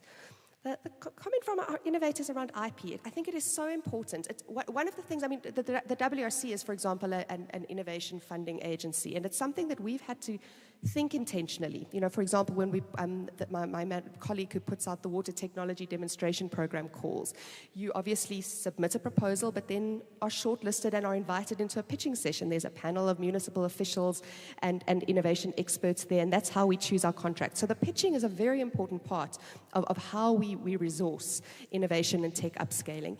But you've got to do this in a way that's right. So for example, I think it's perfectly appropriate as an innovator to be sure before you do these things that the organization you're pitching to has proper processes in place. Has your panel signed NDAs?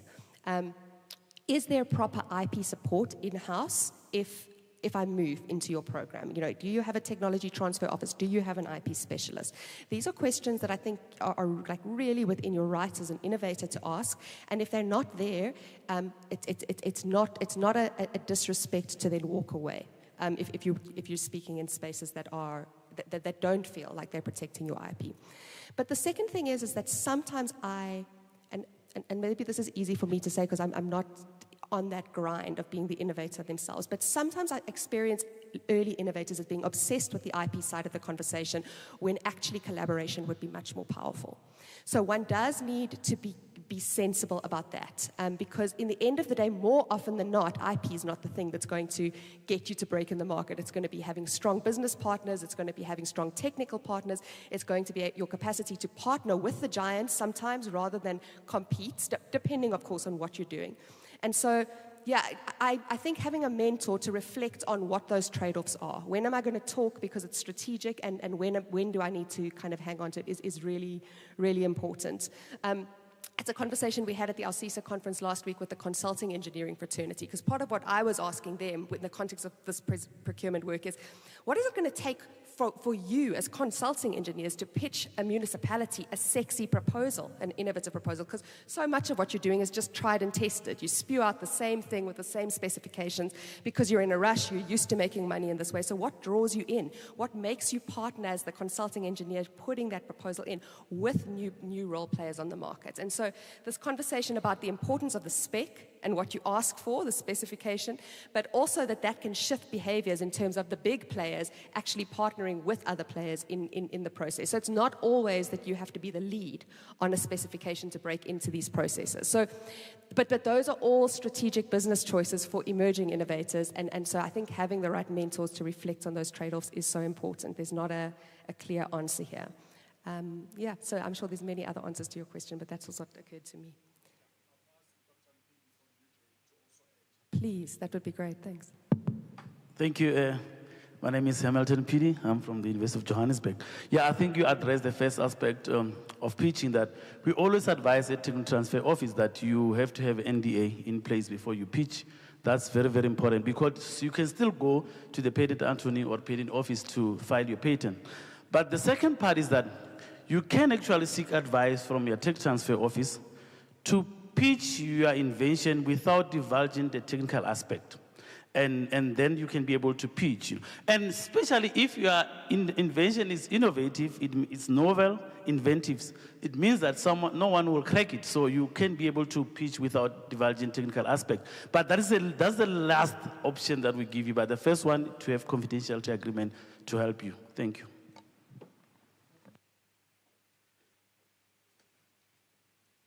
Thank you so very much, Dr. Mpidi. Thank you, Shana, and thank you for the collaborators who asked their questions. As indicated before, I'm going to hand over to Ms. Tabisa Mbungwana as she takes us through this next session. Off to you.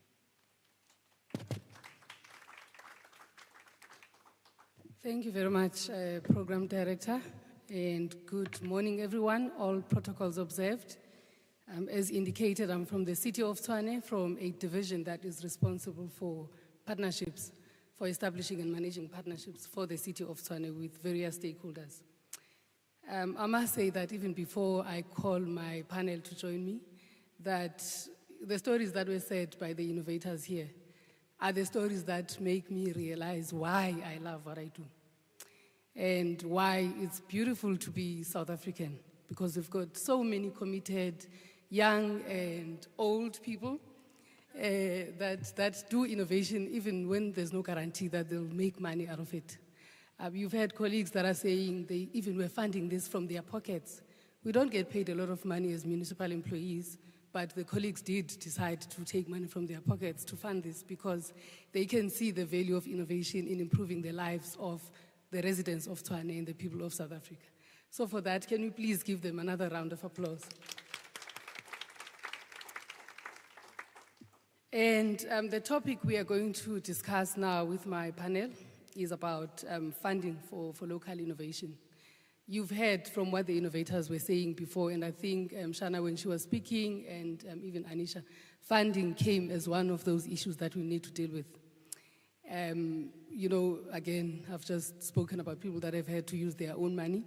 And in my opinion, having been in the national system of innovation, I know that South Africa has quite a lot of funding available within the system, but a challenge of coordinating and consolidating what's available. So this discussion is going to touch on that. We often say that local innovation suffers because there is insufficient private and public funding.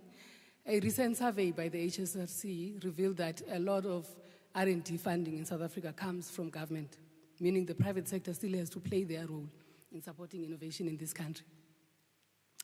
But the challenges around funding for local innovations and innovators, is because of a lot of, I'll call them complex administrative processes, sometimes application processes that are not clear, sometimes a lack of information on where this funding is.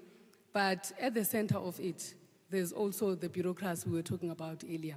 That once you have, you've got this innovation and you must now apply for funding, you have to go through steps, heaps and heaps of things and documents that you must complete.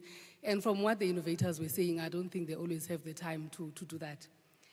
There's also issues such as what is called the value of death. It has been spoken about just now.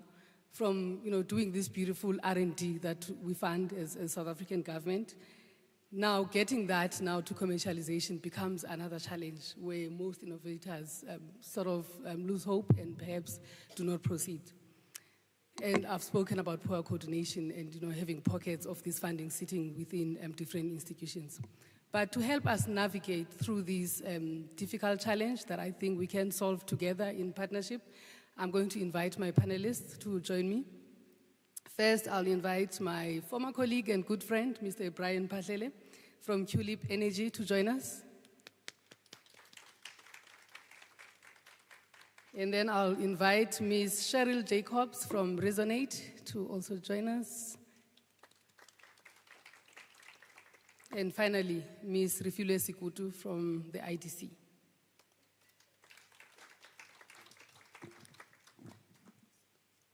How much time do we have, Program Director? Do we have 2 hours, 3 hours? Because, funding is... Okay, I'm going to start with you, Brian, and say, the last time I saw you, you were my colleague working for TIA, the Technology Innovation Agency. Now I hear you work for Tulip Energy, and when I try to understand what this is, it became too complicated for me to understand. And I would like you to first tell us about your company and explain the nature of opportunities that have brought you to where you are today in such a very niche and knowledge-intensive industry that you're playing in. All right. Thank you so much, Madam Facilitator. Indeed, I am who they say I am, Brian Mpatlele. Quantum Leap Energy is a newly created company that plays in the nuclear fuel cycle. In that space, we produce specialized nuclear fuel to power up emerging small modular reactors. In the world, we've got only 2 countries that have deployed this commercially. One is in China, second one is in Russia. Not even the US has deployed commercially. Forget about us.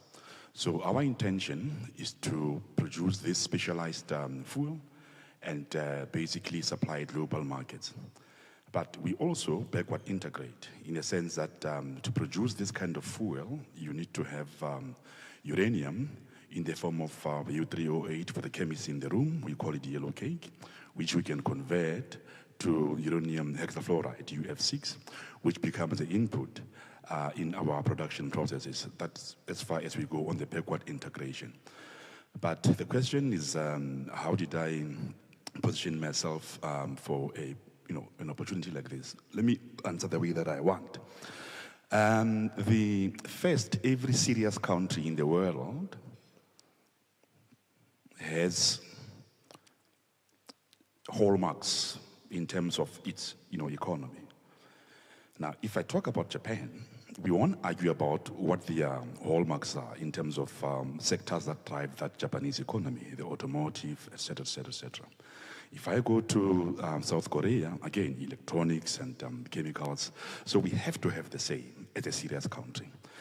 And I would dare say that in this country, what the previous government before the current government that we have has developed is what we call the sovereign and national strategic capabilities. These are the things that make us stand out in the global space. If I raise my hand on any platform globally, and talk about nuclear, I'm bound to be taken seriously. You know why? Because I'm South African. I'm from a nuclear capital. So there are technologies which, as South Africans, and again, by extension, citizens of every serious country, which when you speak on, there's no credibility, skepticism over you. So nuclear in this country is only one of two technologies which as South Africans make us stand out. The second one is radar, but I'm not here to talk about radars. I'm here to talk about nuclear fuel. Let me stop there, ma'am, if that answered your question. Thank you. It did. Thank you very much. I'm not going to ask you any more questions, but later on you'll have to tell us how you managed to get any funding that made you get to where you are. Now for you, Ms. Jacobs, again, tell us about your company. I see that you do a lot of interesting stuff on mentorship, leadership development, funding, support for SMEs and innovators. But yeah, please tell us about that, especially about how you can help SMEs and innovators get this kind of funding that you've been helping others with. Great, thank you so much. Let me start by saying this. Growing up, I learned that you give honor where honor is due. And so, one, I worked for the city of Tshwane before, so I feel like this is full circle. And then I'm alumni of Unisa, so I'm home. And so I do feel like, this is a great moment for me.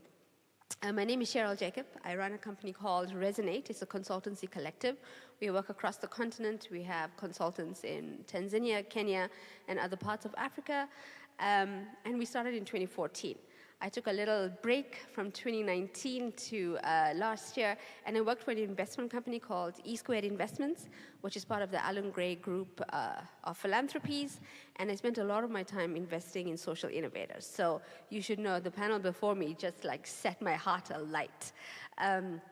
I do a lot of different kinds of things. One of it is advisory and strategic work, specifically to the impact sector. We do fund management, which we've done for big organizations like Oxfam and the World Health Organization across Africa and Southeast Asia. And now we do impact investment readiness, so it's really working with social innovators who are sitting before us to help them get investment. And embedded in all of that obviously comes, as Shana said, with mentorship and support, and really just being someone who can journey with innovators who sometimes are just feeling in the dark as they're going. And so I'll stop there because I think there's a lot more to say, but thank you for letting me share. Thank you very much. I saw that you've actually helped SMEs get big funding, millions, and that's what we want from you today. I think most of us here may know what the IDC is about, but I would like you to at least say something about what you do to support innovators and SMEs. But in your response, please talk about the measures that you have put in place to support innovators through potential failures and ensure that there's long-term sustainability of startups before the initial funding. All right. Good morning, everyone. So, as I've been introduced, I'm from the IDC, but specifically at the IDC, I'm part of a team that manages a fund, a DTIC fund called the Kgorong Innovation Promotion Program. So what we do is, we specifically manage that program. So Kgorong Innovation Promotion Program, I'm going to call it KIP in short. What we do is we fund commercialization of early innovation startups. So in terms of the question on how we support innovators in terms of challenges that they may foresee, is that what we do is we provide business support for any non-financial support, because we know that most of these innovators, it's a one or two man show. So what we do is we'll provide the non-financial support for any other soft issues that the entrepreneur might come across, challenges in terms of mentorship, in terms of maybe getting certifications, and even in terms of getting directorship training, in terms of managing the company as a whole and corporate governance as a whole. And There, and in terms of our fund as well, we've got what we call post-investment support. In terms of, we allocated a resource to help you navigate the, the challenges in terms of the market, how you're doing, and, help you with your, what you call VCPs in terms of your value creation, promotion plans. And, and yeah, we handhold and ensure that, the funds are used the way that they're supposed to be used. But most of all, we also want to know what challenges the business is facing so that we can see if there's any other intervention that, that we can assist with in terms of successful commercialization of these businesses. Thank you. Thank you very much for that. So this first round of questions was really to get innovators that are in the room to see what resources are available for you for what you would like, at least through these three organizations that are sitting here. And I'm going to now come to what we are about, funding. And I'll come to you again, Ms. Jacobs, and ask you a question about how can local innovators prepare for investment readiness and long-term sustainability? Yeah, I think this is the million-dollar question, right? Like, how can they? I think what we find is that there's a number of innovators out there, and what they're good at is innovating. But it's about the rest of the work that needs to happen to get them ready. And I think we find a big gap there, is that they don't know where to go.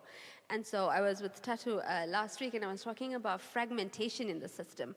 We know that we have innovators. He was telling me that, Tshwane has, like, in a square radius, there's more innovation happening in the city than anywhere else.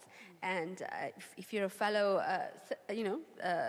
resident here, then this is like, oh wow, I can't believe I live in a city that's so innovative, but I don't know about it.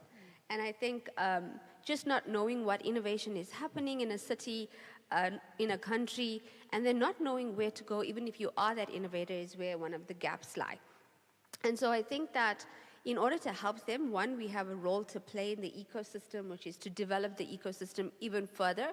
So we know we have the tiers, we know that we have the departments that are relevant for helping. We even know that there's funders available, like, foundations and philanthropies. The problem is that the sector is fragmented, and so no one knows where they really need to go in order to find things. So one of the things we're doing now in the ecosystem is looking for how are we understanding and mapping who sits where, and then how do we make that available for innovators? So when they do innovate and they say, oh, I have this idea, where do I go to? There's an almost playbook, a step-by-step that tells you where to go. But in the lack of that being available yet, and I'm hoping I'm throwing an idea out to the city or any of the cities here to say, oh, we have our work cut out for us to be able to support them and create the enabling environment. I think what we find is that there's small pockets of spaces that you could go. So one that I sit on a panel for is the SAB, so the South African Breweries Foundation Social Innovation Awards. That's a great place for innovators to go. If you have an idea, go apply, and suddenly you get into a space where they take your idea, they'll help you with it, maybe you'll get the opportunity to pitch for it. Once you do, you're inside an incubator, so to speak, where they're actually giving you the right support that you need. And there's a number of those incubators available. So I think, like the gentleman at the back said earlier, he says, once you pitch, it's almost as if you make your novel idea public. But sometimes you have to be able to do that to find the right people, and I think Shana said that as well. So I think for innovators, I think you have to have all the systems in place. So yes, get the NDAs, make sure that you having all of the boxes ticked, but don't be afraid to share your idea, because sometimes it even gets better when you allow others to think alongside you. And I think for a country who has a historical view of like, I have to guard what I have for me, I think we live with a scarcity mindset. And I really think that if you're an innovator, you have to think about, how am I solving a problem? And I think that lends me to what Paseka said. So Paseka, everyone would agree in this room that he was so articulate. Like, he spoke eloquently. I can see you looking at me. Yes, you were very articulate. And I think the thing about innovators is that you have to get good at that too. Get good at telling your story, understand the story well enough to be able to articulate the problem that you are solving why you're solving it, and for whom are you solving it.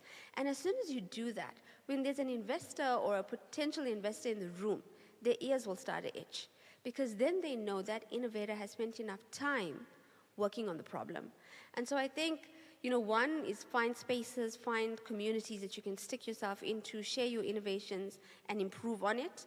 Second is definitely, be brave enough to share the idea, because I think it takes some bravery to do that.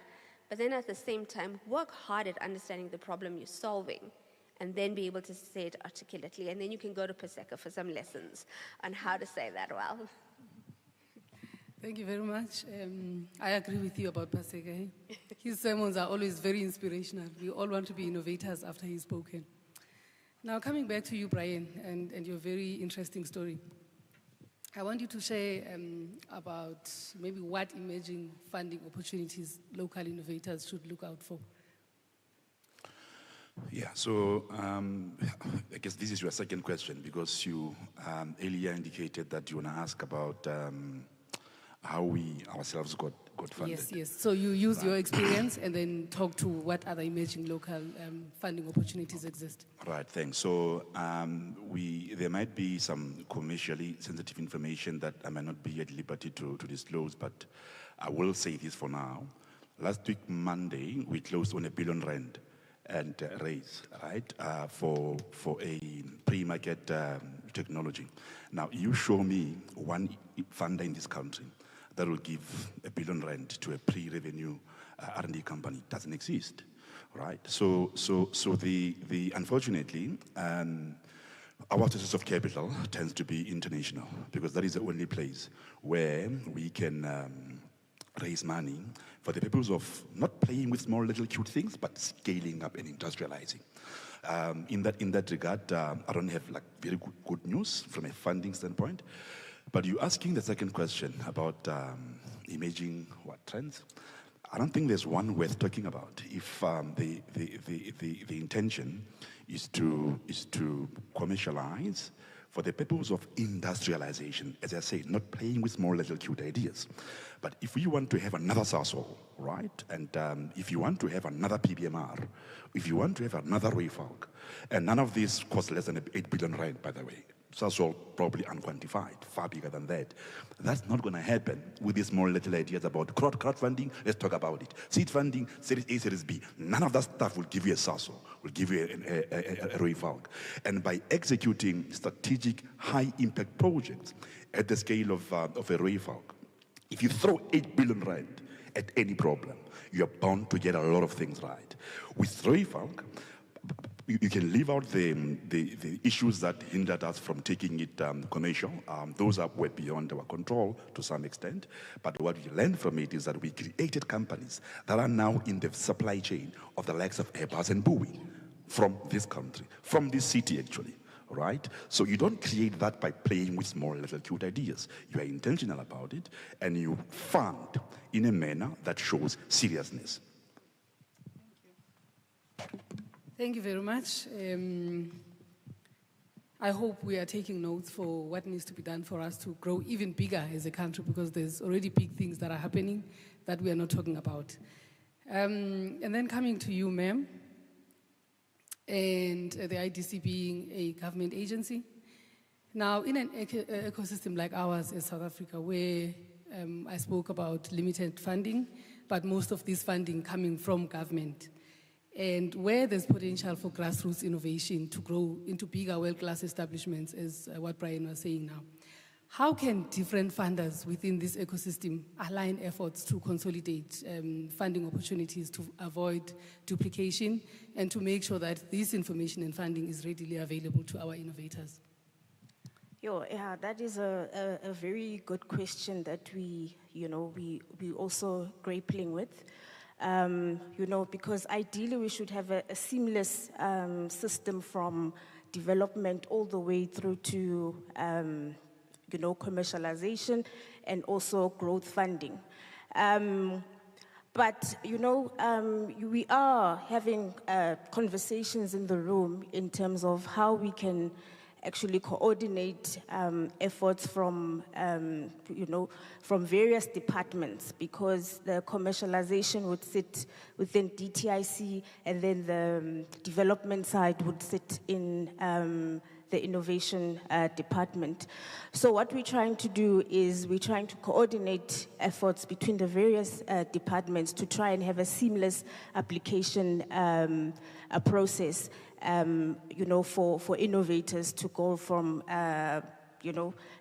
seed funding for the development all the way to commercialization, because we do find that even us as a commercialization fund, for us to reach out to the DSI, for example, to say, let's work together with TIA to have this seamless process. We do find these bottlenecks that are challenging, but we are having coordinated efforts to try and have a seamless process for application.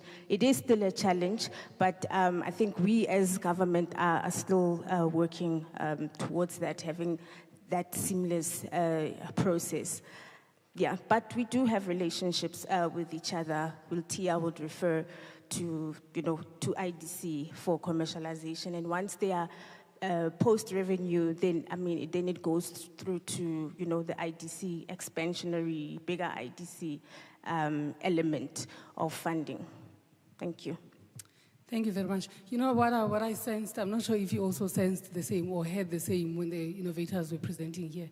A lot of them have gone through our different organizations at different stages, and not necessarily in a value chain fashion where I take them here, I refer them to the next who refers them to the other one. It's almost like they stumble upon this and then they apply and they get it. So I think what needs to be done, and I don't know who the lead could be, whether it's the DSTI or who, is this centralized one-stop shop funding for innovation in South Africa, where each and every innovator goes and says, I've got this innovation or innovative solution, and then they are taken through the various players.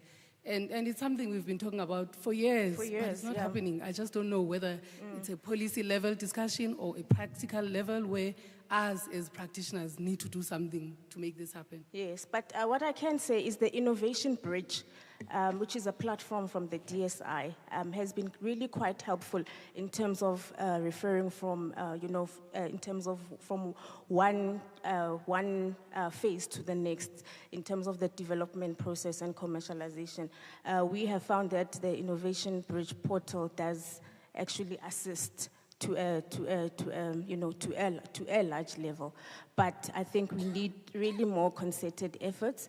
Over the years, I have seen, the relationship building becoming, more and more intentional and more intense.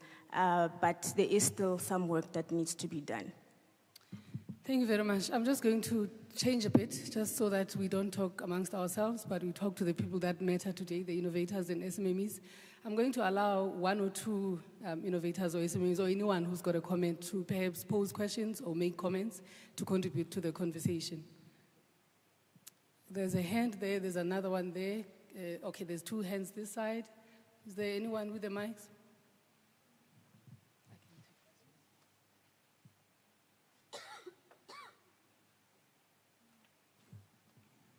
And please introduce yourself in your comment.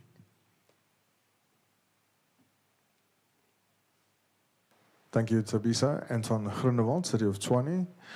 I wanted to contest the statement that you need to have an 8 billion rand fund, because I think some of the comments from the smaller scale innovators that spoke earlier wanted assistance with some fairly basic heavy lifting at the under 1 million rand threshold. So I was curious, in South Africa in the last 5-10 years, we've had our own unicorns. Capitec is one, started off with as a low-cost banking the unbanked market. Time Bank has now recently been sold as the first zero-fees bank. Solving small problems at scale can also take you to 1 billion rand. So I found that statement a little bit broad-based, and maybe just to test the thinking around that innovation doesn't all have to come at the 1 billion rand mark, although if I had to walk away with R1 billion in funds, I could make as many innovations as possible. My second question is listening to the IDC, is the seamlessness that we speak about just underpins how broken the value chain process is. And it goes back to Shauna's comment on the ecosystem. There is no real ecosystem from the sound of it. Listening to the innovators, you can hear it's hit and miss. And one of the aspects in the research that I think, as part of an honest engagement, is we've got to ask, what is the failure rate? One innovator said, 1 out of 12. In some of the publications I read, out of every 100 innovators or innovations or ideas, 5 to 7 get to commercialization. And then there's a further study on those who get to commercialization, how many of them become successful. So we're busy, that valley of death is littered with corpses from what I can hear. And I am responsible for cemeteries, so perhaps there's some humor in that.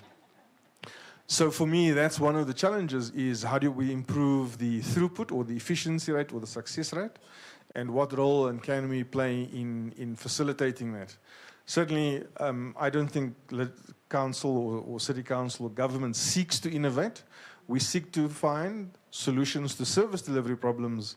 Innovation is potentially a byproduct in what we do to get to the outcome that we seek as an institution. Thank you very much. Thank you very much for those very good points. Can we have the next question before we get our panelists to respond? I don't know what has happened to our mics now.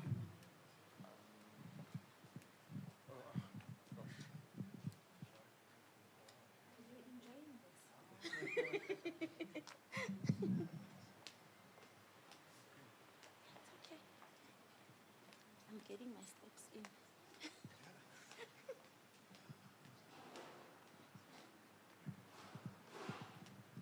Thank you very much. This is Mahlatsi Matavate, one of the innovators who's supposed to pitch today around 3:45. The question is around one of the panelists, though, there around the funding that seems to be not available in South Africa, or the difficulty around funding. Now, the question is, actually before a question, I have a suggestion. As a suggestion that I think it will move to support the department involved or the stakeholders that are doing these competitions. Firstly, I think the DITTC and the DSI, they must come up with what I call the NDA templates that will be put in place so that it avoids the question of that the gentleman that says, immediately a person pitches an idea, it loses a novelty search. So we avoid that. That gap has to be avoided by drafting of templates of NDAs so that we don't have this difficulty of finding ourselves, dealing with big giants. And then the question that I have is around the patent. Prior to pitching, obviously, the patent attorney and the involvement of the fees thereof. So I just wanted to know if there are departments that will help the innovators dealing with the patenting of the idea. Thank you very much. Thank you. Did we have another hand, Shamin? Yes. Thank you. I think my question might also relate to Brian's comments. I think he raised some important issues. I'm not a finance expert, but most companies and even Cecil got capital funding by going public and selling shares. So Microsoft started in someone's garage. And I know that the stock market can be quite brutal. So is that why South African companies do not go public, sell shares to raise your capital to be able to grow your idea? Because I believe internationally there are less and less companies listing on stock exchanges.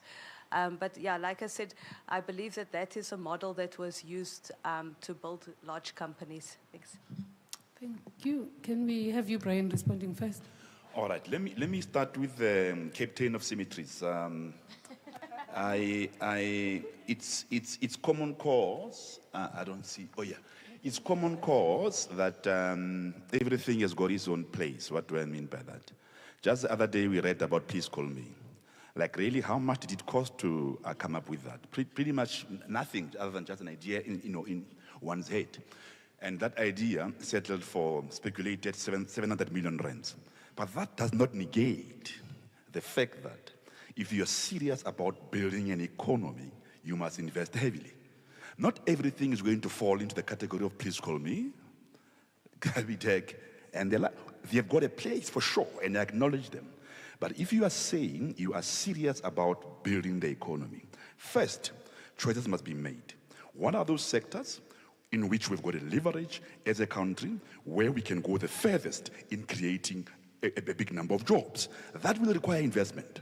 We can argue about that later if you still have that appetite. It's not going to happen with Please Call Me type ideas. You need to invest. You need to build the skills required so that even foreign investors can find you attractive. If we talk about the nuclear example, at one stage in this country, we were only, I used to be a board member many years ago of this company, owned by the state for that matter. We were only one of 4 such sites globally, with the full command of the entire cycle. What do I mean by that? We had a nuclear reactor on site, number 1. We can Google how much a nuclear reactor costs. It's not 10 rands. Number 2, we had the means to produce nuclear fuel ourselves on site, the same site.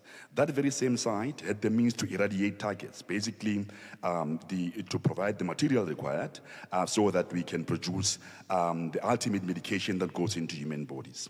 Now, a lot of sites in the world will actually undertake this in small bits and pieces and source some stuff from remoter site, which make them vulnerable to security of supply. To do what I'm talking about requires heavy investments. But let's get into patenting ideas. So, without repeating what Dr. Mpidi said, you must always distinguish between the idea embodied in your invention at a technical level, not generic, I'm saving energy. That won't stop you from getting a patent.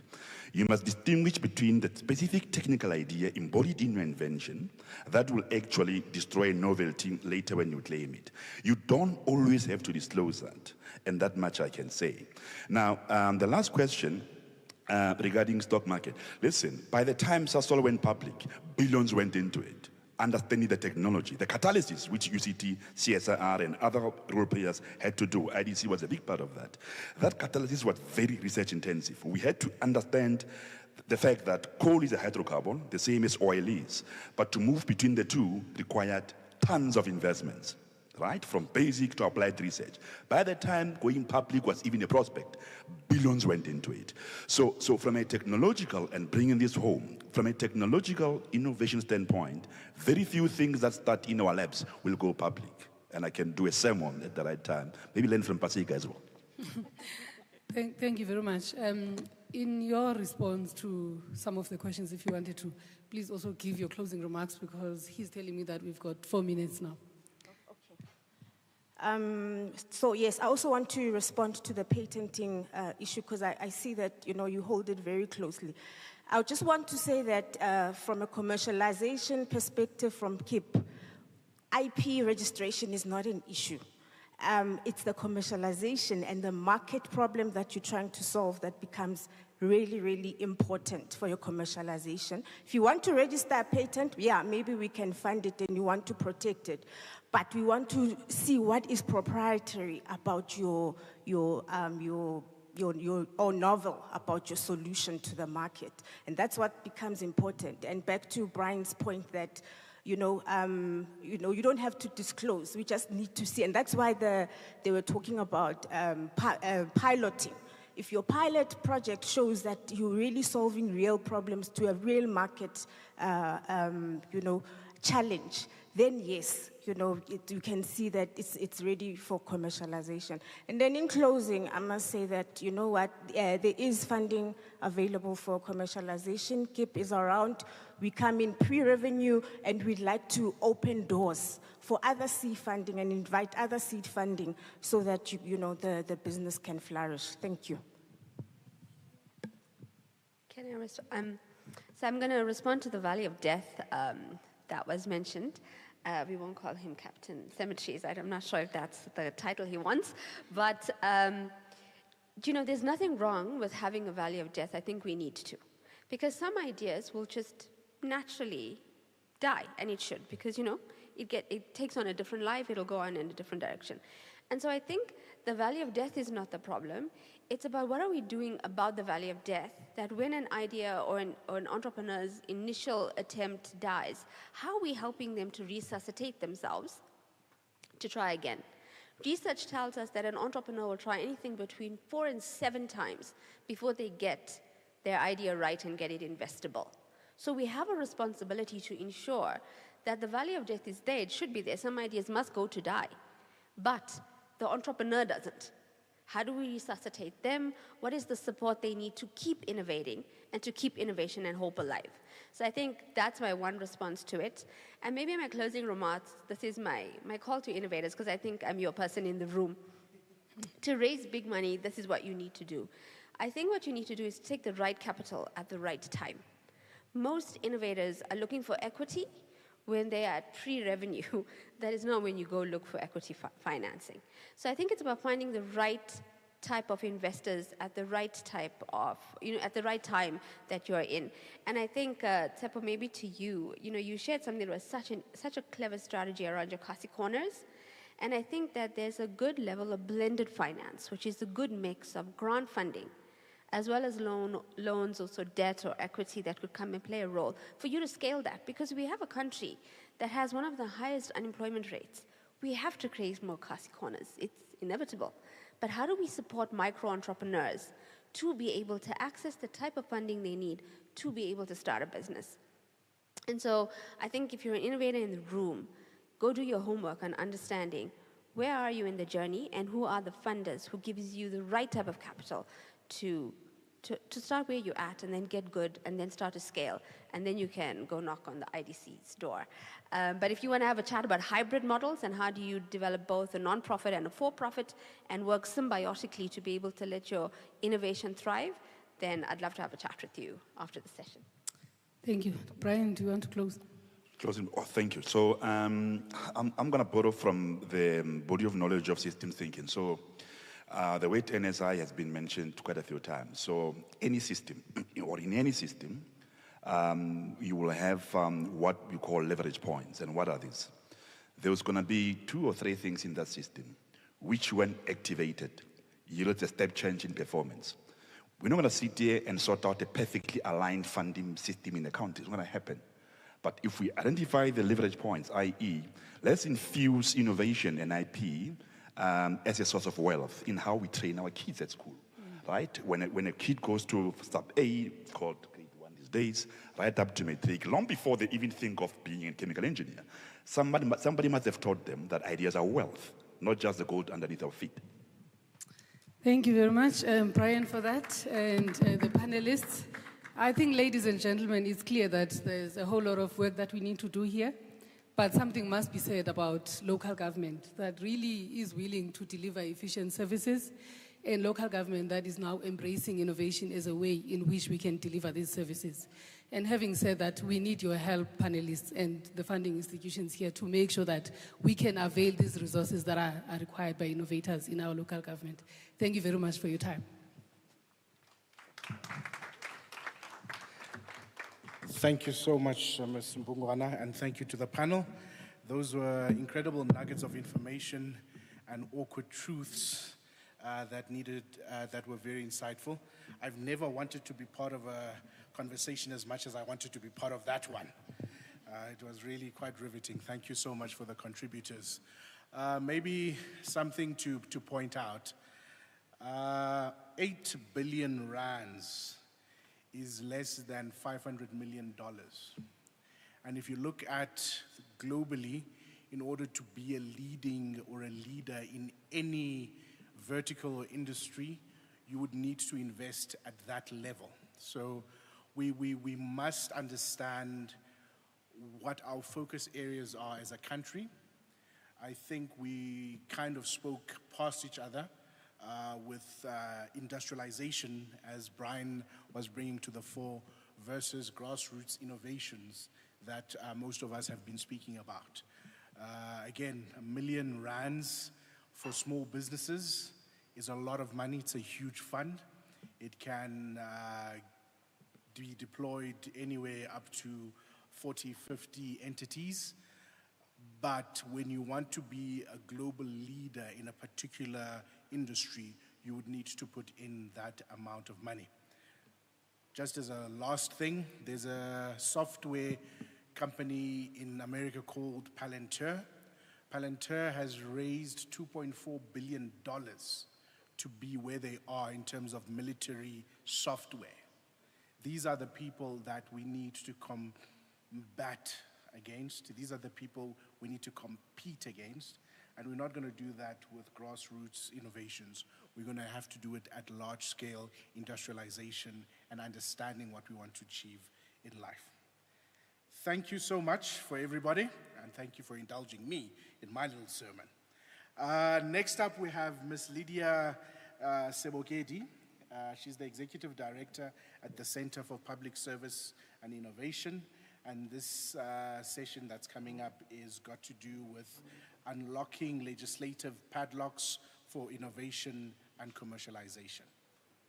Thank you so much.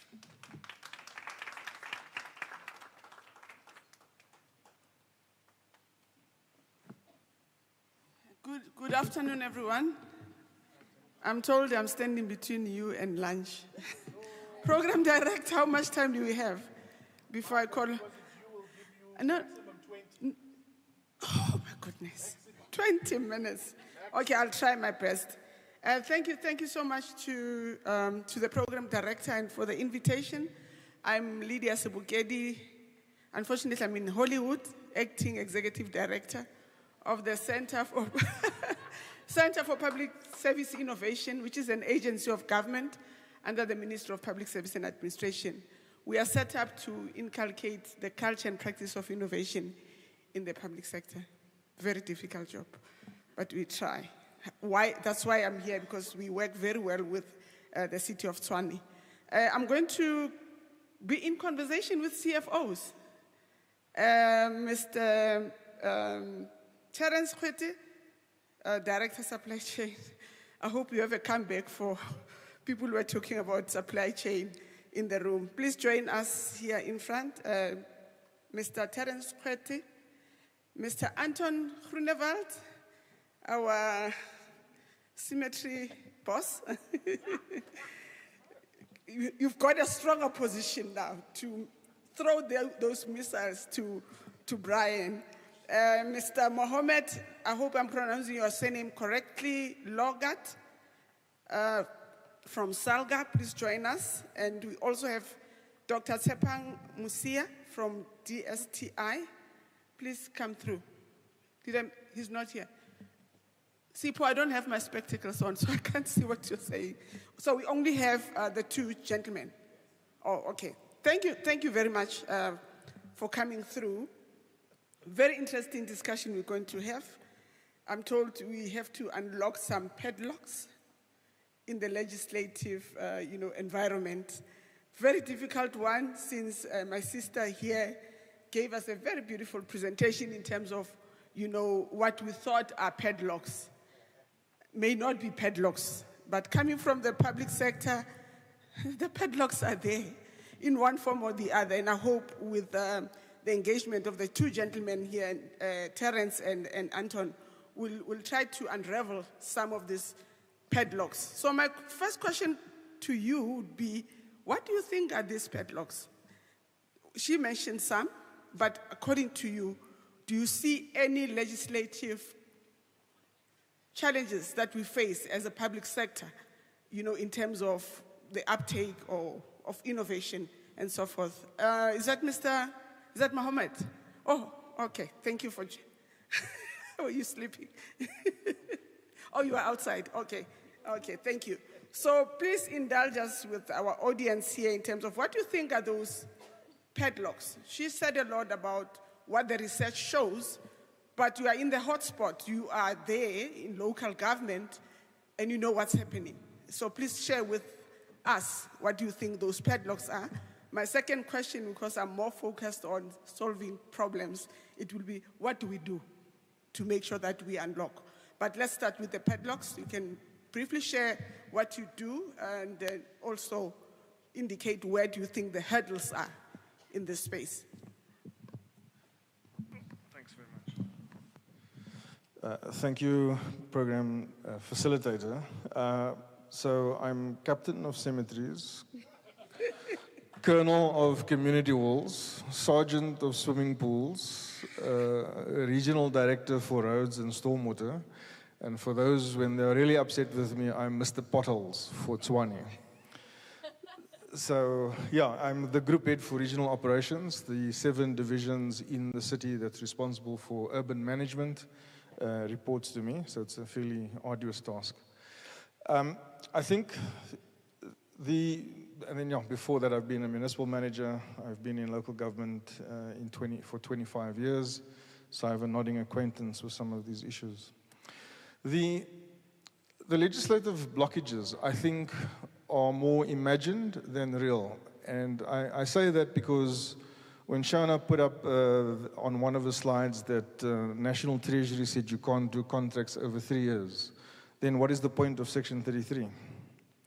Section 33 specifically sets out for contracts for longer than 3 years. And that clause was designed specifically for long-term service providers. Many local authorities make use of Microsoft. Microsoft has been in existence for the last 10 years. Those are rollover contracts. They're allowed. Many municipalities make use of state entities for the supply of services, ESCOM, Telkom, etc. So Section 33 is a very enabling piece of legislation. The limitation is how it is utilized in commercial contracts or other contracts where you want to allow for longer-term options. Section 120 under PPP, Section 78 on concessions, which are normally allowed for up to 20 years, even 49 years. So there are various mechanisms, Chair, Section 84, 85 in the Structures Act allows for intermunicipal agreements. So 2 municipalities can agree that the one supplies water on an agreed basis. One can supply waste services on an agreed basis. There are 6 mechanisms in law that covers the different types of mechanisms for engaging in unlocking of institutional solutions. And I'm going to make a proposal today. I didn't speak with Dr. Stander, but I'm going to suggest that TIDA is renamed from the Tshwane Economic Development Agency to the Tshwane Innovation and Economic Development Agency, and funding can be provided to it to fund innovative examples. The challenge for local authority is, and this is where it really gets sticky, is when you have a solution and you want to try and take it to scale. The principle of competitive advantage, the 5 principles in the Constitution, transparency, cost effectiveness, cost efficiency, economic pricing, and the 5 principles, I'm forgetting one. Those 5 principles is where we bump up against constantly, and we've not come up with smart legislative options to be able to govern that. But if I said to TIDA, can you draft a policy framework that we can operate within to allow the municipality to use it as an entity through which to finance it? That is an example that we'd like to follow. I do want to say that this portfolio is also innovating. We have signed the agreement through Thabisa and her team and Nisha and her team with GrooveTech. So we're going to be testing that technology in real time on the roads in Tshwane. We also have proceeded with another form of technology, also for resurfacing and resealing. So we are testing, but Chair, the difficulty is when that testing gets to commercialization. It's not the people in the room that's the problem. It's the person sitting somewhere going, but I got a better technology than GrooveTech. Why wasn't I asked? And I go and find the 5, 6, 10 million in legal fees to come and contest the city. And that is the single biggest hurdle for local government. We are afraid of being contested, and in far too many instances, Chairperson, the legal frameworks or the judiciary have favored openness, competitiveness. They go back to the 5 principles, and if your scope and design at the outset doesn't take that into account, the municipality is at risk. And this is where, in many cases, local government is reluctant to engage. Thank you. Let me stop there. Yeah, thank you. Before he comes in, I think what comes out for me is about the risk aversion, more Yes. than any other thing, that we are risk averse, and we are, as you rightfully say, afraid that what if we are taken to court? You know, it will cost the municipality even more. But that talks to issues around change management as well. You know, as a city, how do you see innovation, and how do you deal with us being risk averse? It's also common in the public service as well, that you tend to be, you know, risk averse and look at what if it doesn't work more than what if it works. Thank you for sharing. Mr. Supply Chain. No, thanks, Chair. Colleagues, greetings. My name is Terence Hoyt. I'm actually the Director Demand Management within Supply Chain Management under the umbrella Group Financial Services. So I've been delegated by the CFO to join this engagement today. He said I must pass his greetings to you all. Yeah, I think the question is very relevant, and Group Head, you've covered me. And I think Shana also put it straight out there that sometimes we don't deal with padlocks. We deal with misinterpretation of the policies of the land that are there, that are meant to govern the procurement processes. If we cure all this misinterpretation and we analyze the legislation and interpret it the way it ought to be interpreted, we should be in a better position to deal with procurement matters more effectively. I got tasked while sitting at the back there by a group of innovators that were here, and listening to what they were saying, I was zooming deep into these policies of the land. And one regulation that stood out for me, which came from section 113 of the MFMA, I'm making reference to regulation 37. It popped in my mind. Here it talks about, protecting what belongs to you through patenting. I've assessed, Chair, in most cases, proposals that come through to the city where unsolicited bid proposals come forward. And it always hits a break with Regulation 37(2)C, a sole provider. And it talks to protecting what belongs to you, and then you become a sole provider. So that is the padlock, unable to protect what belongs to you. Then when you initiate a procurement strategy, then it's able to tick the boxes in line with the policies of the land. Because once it fails to tick one box in terms of supply chain management, you are out. It hits a brick wall and it ends there. So yeah, that will be one of the padlocks. So it goes back to protecting what belongs to you. But I think other strategies are there. The favorable one that any supply chain management official will favor is that of competitive bidding process. Shana alluded to that in terms of her presentation. That one is favored across. She made mention of planning right at the beginning in terms of procurement plan, the long-term strategies that should be there in terms of procurement initiatives. And I must say, Chair, that I'm very much impressed. Since I'm representing the CFO, I'll speak like the chief financial officers, because they are very much interested in cost-saving mechanisms. I was very, I mean, I got interested when the lady mentioned the strategy on potholes.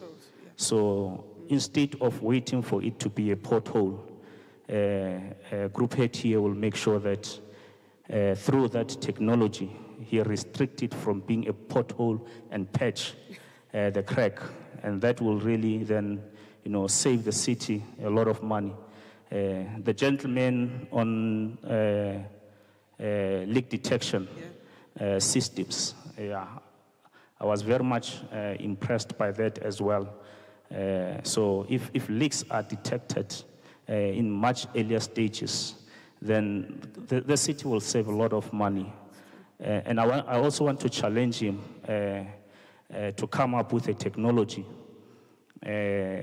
If you look at the city's annual financial statements, and I'm making reference to the unaudited financials, we're sitting with about 135 million water losses.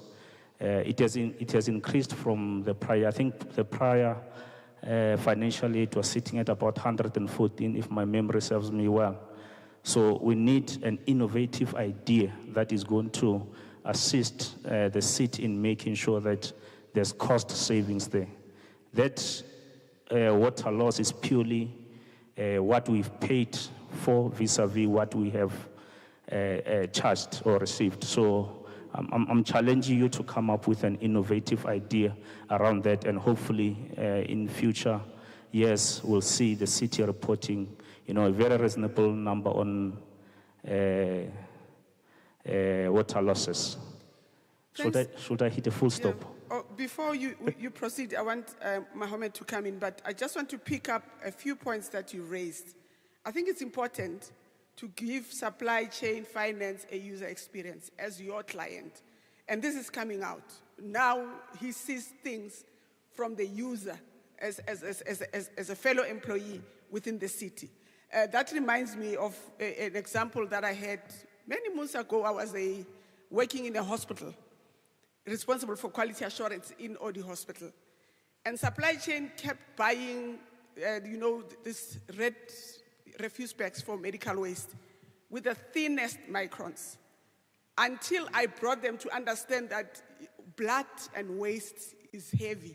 You can't buy the cheapest red plastic for disposing biological waste, because when you pick it up, as the nurses, the doctors, it can break. It's only then that they were able to buy a more expensive red plastic that didn't break and cause infection risks to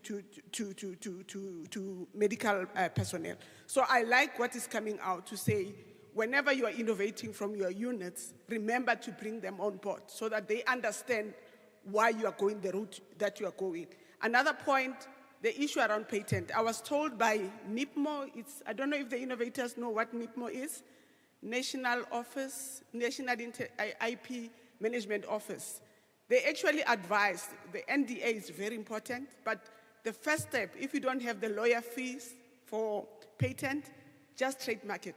That's the first step of protecting your IP. You just trademark it. It gives you some kind of protection. Because I'm told to get a patent lawyer, some young innovator was telling me they're going to charge here something like 3,500 just to patent the idea. So it's a very expensive process. But as you can see, if it's an unsolicited bid, they want to see if you are a sole supplier. And what ways can you prove that you are a sole supplier until your idea is protected? So one needs to make sure that you protect your idea, not always possible, but if you want to get into the unsolicited bid route, you will need that protection as well. Mohammed, I'll give you a chance. Anton? Thank you so much, Program Director. And from my side, just to introduce myself, I am Mohammed Lorgat from South African Local Government Association. I was actually requested to participate in this event by my colleague who is actually running with innovation at Salga, Mr. William Moroka. And I'm actually very thankful for the opportunity as well. I must say I've been very inspired by some of the people who've been presenting here regarding the innovations and ideas that they have. And maybe just from a practical perspective, some of the issues that come to mind with regards to padlocks, or let's call it potential roadblocks or challenges that you may face. I think the environment that we have in our financial side of things, being the PFMA and MFMA, is very much compliance driven. So it's very rigid. It doesn't really cater for innovation, to be honest. So I think when you try to go a little bit out of the blocks, you always have this thing in the back of your mind: is it going to result in non-compliance with the Auditor General? Yes, no. And I think that's why I think the two previous speakers also mentioned that the default position generally is, let's look at those 5 elements, and if we tick those boxes, we're happy. If we don't, it's a challenge. But there are certain ways around it. So the one thing I want to maybe propose that we must consider, the key role player that basically, let's call it, who has the keys to the padlock, is National Treasury. So we've got to engage with them, specifically the Office of the Chief Procurement Officer, the OCPO. We need to basically get them to buy into this whole concept and to understand, and maybe get them then to see that are there certain innovative ways. And I like the presentation that was done regarding the alternative multi-stage bidding and some of the other things to consider. And we can get Treasury on board with regards to some of those things. It will definitely assist. I think the second important thing to also maybe factor in is we need to find a way in a municipal environment to embed the innovative plans and ideas as part of your strategic planning. So when you're looking at your IDPs, your SDBIPs, it needs to be in there. It needs to be in the procurement plans from the start. It'll then assist in terms of trying to make sure it can tick many of those boxes as well. And maybe then the third thing to maybe also mention that was picked up, from my side, when it comes to some of the solutions that are being provided, I think the business case is very, very important to put through from a municipal perspective. So the one about the water leaks as an example, I think the colleague mentioned it here, 130 million is quite a large amount of money. It's something the AG also picks up on. And the other thing is it'll benefit the municipality in 2 ways. So the one way will be you'll be able to obviously enhance your revenue or reduce your losses, but it'll also enhance the user experience out there. And the one thing we picked up from a Salga perspective, which was very interesting, we did some studies a while back. Municipal services have a negative recognition bias. So what that means is when you're the consumer, you only realize it, or you only pick it up when it doesn't work. So every day in the morning when you wake up, you switch on your lights, you open the taps, everything is fine. Nobody even realizes City of Tshwane, City of Joburg, whoever exists, is magical, is there. The day it doesn't work, straight away you're on your phone with your councillor, phoning City Power, phoning City of, so I'm in Johannesburg, so I'll phone City Power, I'll phone my councillor, I'll put it in a WhatsApp group, what is going on, why don't we have electricity, etc. But that's the nature of our service that we work in. It is a service industry, and obviously these innovations, obviously from a municipal perspective, will enhance our user experience and enhance our services we provide to the municipalities. So most definitely, I think we must engage with Treasury. It'll be useful in the future, perhaps as a suggestion, to have somebody from the OCPO here when we're doing these discussions, because it'll be good to get their perspective and also for them to listen to some of the challenges firsthand. Sometimes we engage with them, but I don't think they get the real gravitas of the situation. Thank you. Thank you. I see Anton wants to come in, but we have 5 minutes or so. Make your point and also try to, you've already suggested one, to rename. I hope the big shots are listening from City of Tshwane. We are going to rename that, what do you call it? Yes. That's one of the recommendations from this workshop. So you have another one. Please get to your the second one, and also make your closing remarks. Thank you, Chair. I am mindful of time. I did want to say, when the issue of IP came up, I meant to make the point earlier. There's 6 law firms in Tshwane that specialize and have pro bono services. They are Adams & Adams, which are largely recognized as the country's leading IP firm. Weber Wenzel, Worksman's Attorneys, Spoor & Fisher, ENS Africa, and Smith & Van Wyk. These 6 law firms are recognized in the country as the country's leading intellectual property firms. They are commercial, but many of them are required to demonstrate pro bono services as part of their annual performance to the Legal Practitioners Council. So, that's one source. Second thing, it's not often I can put pressure on an SEM colleague in a public forum. So, form part of do you provide an audit facility or capacity to go through, let's say, a sample of my facilities and indicate where toilet leaks are and what the solution is. Thank you very much. I'm going to, so Chair, one of the things I think that must stem from these engagements is that as one of the major participants, we must put our money where our mouth is. If he allows me, I'll buy the valves. Mr. Gwete isn't paying attention. If he allows me, I will buy the valves. So you must take him for coffee and then you see me afterwards. So Chair, I think I'd like to say that, is this the 5th or 6th festival? I'd like to be at the next one, if only to report back on our successes. So let's do a sample. If it works, I'll roll it out to all of the facilities in my portfolio. Thank you. Thank you.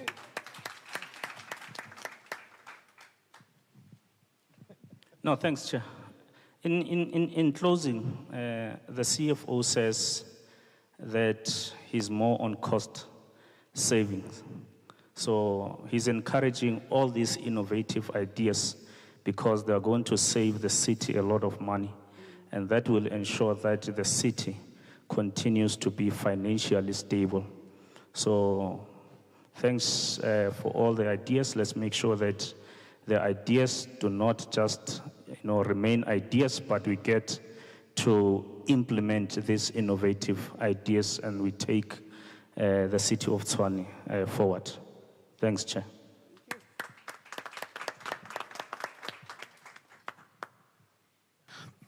Thank you, Chair. I think there's nothing much for me to add, other than to say, yes, I think the city of Tshwane has taken this initiative to put out some of the challenges to, let's go to the market for innovators to give solutions. And I think maybe some of the other municipalities can also take a leaf out of the book of City of Tshwane as well. I know some of them are doing it, but I think it could be done at a bigger scale as well. And I think the potential benefits far outweigh, let's call it the risks, if you put it that way. So I think there's a lot of benefits to be got out of that as well. Just the one thing I want to maybe just raise, when I was asked to attend this thing, I started looking at innovative, different solutions. So it was very interesting. Yesterday, something popped up on my Twitter. Apparently, in Australia, what they've done now, they've picked up there's certain areas where lighting is very poor. So actually, when they're building the roads, they put in some sort of a fluorescent stone in the mix. And it's actually fascinating. So in the evenings, even if there's no lighting at all, the whole place is lit up quite well. And it helps, obviously, the drivers to see the lanes clearly, etc. And it's just something to maybe think about, because I know we have certain places in our country and even in our province where I know the lighting is quite poor, and generally the accident rates are quite high and something. So this may be something to also consider for the future as well. Thank you. Thank you. Thank you, Anton, Terence, and Mohammed, for those insightful conversation that we had. I also want to encourage the city. I'm glad you have an internal team of innovation, ambassadors? What do you call them? Patrons. And I think it's very important to also empower the city to have the in-house skills. System development, cybersecurity, system architect. I don't even know what that is, but I'm told you need this. Where are you hosting these solutions? Is your cloud secure enough for it not to be compromised? As we know, with cybersecurity, they say it's not when.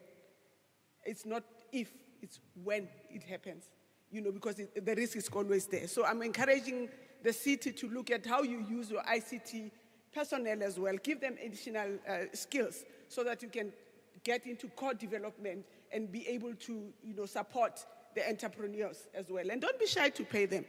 As he said, we're paying multinationals, I don't want to mention names, for what we use in these things. We pay without even thinking twice because we want to be on Microsoft Teams and.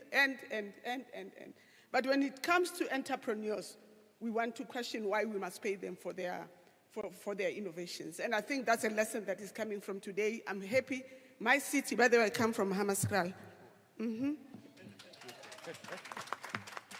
Still no water in my street, but it's okay. I know you're working on it. I bought a Jojo for my mother there to survive. But I'm just saying the city it's willing to get into this space. And I still remember when they started Azaya with your Tshwane Innovation Challenge way back then, and it has grown into something that we are very proud of as the CPSI. I would like to thank the panelists. Very rushed, we could have said more, but I think we got to the gist. At least there's a commitment in terms of what the city needs to do. I mean, the next one, next year, we'll hear a report from Anton in terms of how many leaks that my son, the Paseka, is actually family with me, has solved for the city. I thank you.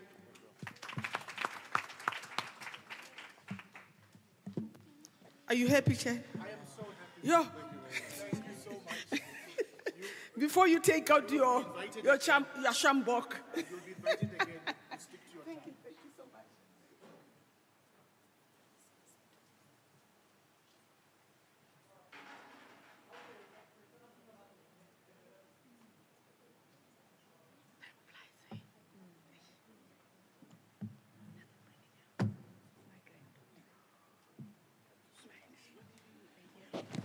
Thank you once again to Mr. Dobokedi. That was very insightful. Thank you to the panelists on that panel. Next up, we'd like to ask Dr. Lado Stander, Chief Executive Officer of the Tshwane Economic Development Agency, or that was its ex-name, apparently. I'm saying nothing, but I'm encouraging everything. To come to the front, Dr. Stander, I hand over to you, sir.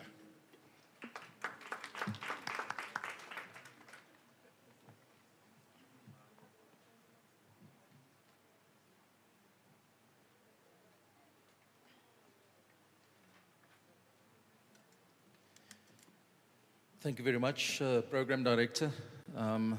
Previous program facilitator, you weren't the only one standing between all these people and lunch. But it's fine. We can stand a bit more, right? These people were standing between us and an early start, right? So we're just reciprocating and balancing the system. It was a tough task when the innovation team said, can you do the workshop synthesizing? And I had to go into my dictionary to see what the word synthesize means. And there were some recurring ideas that were discussed. And I think it's important that we acknowledge that local government might not be the appropriate space for innovation. And I think it shouldn't stop us from innovating. But it must get us to have honest discussions about, is the nature of local government an ideal operating environment for innovators? So let's look at the nature of local government: structured, disciplined, right, with all these rules and the regulation. Where are the innovators in the room? Just raise your hands. Do these words resonate with you? Structured, regulatory frameworks, boxes. It doesn't, right? And we must appreciate this in our understanding. How do we serve one another? And I think it's very clear from all the discussions we had, even from the first morning discussion, that we at least recognize that we do need to serve one another. You with your innovations and us with whatever we can provide you, markets or support or access to markets. And it's in understanding our various roles that we would be able to get value from a workshop like this. I think it's important to recognize the innovation team. Can I ask you to stand, please? Everyone involved in the innovation team in Tshwane, City of Tshwane. Yeah.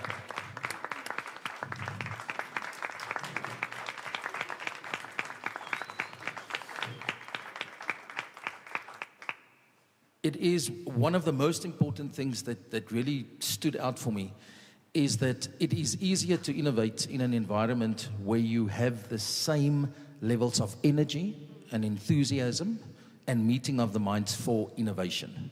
And I really need to commend the team. You have displayed these characteristics, and that is why innovators are drawn to the City of Tshwane. We are the most innovative square mile in the continent. You heard, was it quantum leap energy, right? And it was slightly cagey what they're doing. I'm still wondering what quantum leap energy is doing. But I am aware of a very innovative company based out there in Pelindaba that recently listed. And if you look at what that company does, it is amazing. And then we heard about one of the innovators at the back saying they are the most innovative and largest explosive manufacturers on the continent.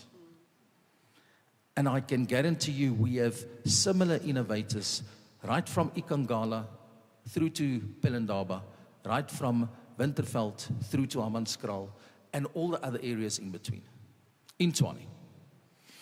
And it's how do we leverage this to solve all our problems and to actually extract value for our residents. I think it was made clear that legislation is not the absolute constraint. And we have heard, even from supply chain and other government departments, that it's our interpretation. But this is the nice thing about interpretation, we can change it. I'm not going to place my supply chain colleague in the city on the spot, but we can change our interpretation, right? Or at least then have a consensus of how do we interpret it. So when you read through our supply chain policy that deals with pilot projects, and it says it must have demonstrable, specific, excellent, extraordinary value for the city of Tshwane, there must be a common understanding of what this is. Especially remembering our Water Research Commission in the morning saying, but the place for pilots is exactly to prove that there's demonstrable value within this product or within the service. But the section dealing with pilot projects say there must already be demonstrable value. So it's just these misalignments that can lead to interpretational differences, right? That frustrates the innovators. I think we also need to be clear about the rules of the game. The rules of the game within local government, and specifically from a supply chain perspective, is set for the incumbent. And we must be very clear about this. I think it's one of the most unfair legislated issues to say an innovator, a startup, right, a small company, must be able to compete with an incumbent. It's not a fair and square footing to compete on. When you, as an innovator, and these issues were discussed, and I think there were really valuable contributions on how to mitigate against these fears and concerns from innovators in terms of how do you protect your IP, how do you enter into NDAs that covers partly some of what you want to do. Because the moment that your product is now classified as there is some value, this is a feasible product or service to commercialize. As a local government, we're going to ask you to give us all the specifications. We're going to put it in a document and then share it with the rest of the market to say, can somebody else do this better? And in the better, there is a cheaper component, right? And the cheaper issue becomes problematic because the other respondents to that spec document did not need to go through what the innovators had to go through. And hence, we have to find a balance to say, but how do we protect the effort and the human ingenuity that went into these innovative products, right, from somebody else being able to copy and paste what has been done? And these are the things innovators struggle with. I know, Paseka, these are some of the things that you've struggled with previously, and I'm very proud of the role that Tira has played in getting Paseka this far, even though it took 10 years. I see he's still looking young, so he started out really young. But as a collective government, we have to do better. Time is of the essence for most of our problems that we need to solve, and time is of the essence for most of the innovators, right? Because depending on the product and the sector, they face different cycles. And it's important for us to be as effective in our response as consolidated government in order to actually stimulate these innovations. I think also what came out clearly is that, and I think it was Sipho that said, this journey is not always rosy. And it's important that we realize that the process of innovation is not a linear one, it's an iterative one. And if you look at the system of local government, it's a linear one. And when we have to find, as innovation practitioners, we have to find how do we merge or how do we integrate this linear system and controls that are in place, maybe for a good reason. I know there's some optimism in the room to engage with AG, right? Good luck with that. Getting them out of the box that they operate within, and to understand that this is an iterative system. Innovation is iterative. Is there somebody from Unisa's Inklanyelu hub attending this? Can I see in the room? Somebody who's familiar with Unisa's Inklanyelu Hub. There are quite a number. And it's a really interesting model that they pursue. And some of their stakeholders and the work that they do show you that there is money in the ecosystem of innovation that will fund failures. And this is perhaps the biggest challenge that we face. Local government in South Africa is not allowed to fail. Failure is the bedrock of innovators. You fail, you move on, you learn, quickly you adapt. And local government doesn't work like that. And we need to find systems and perhaps the role of entities just adjacent to, but maybe outside of that system is one to explore.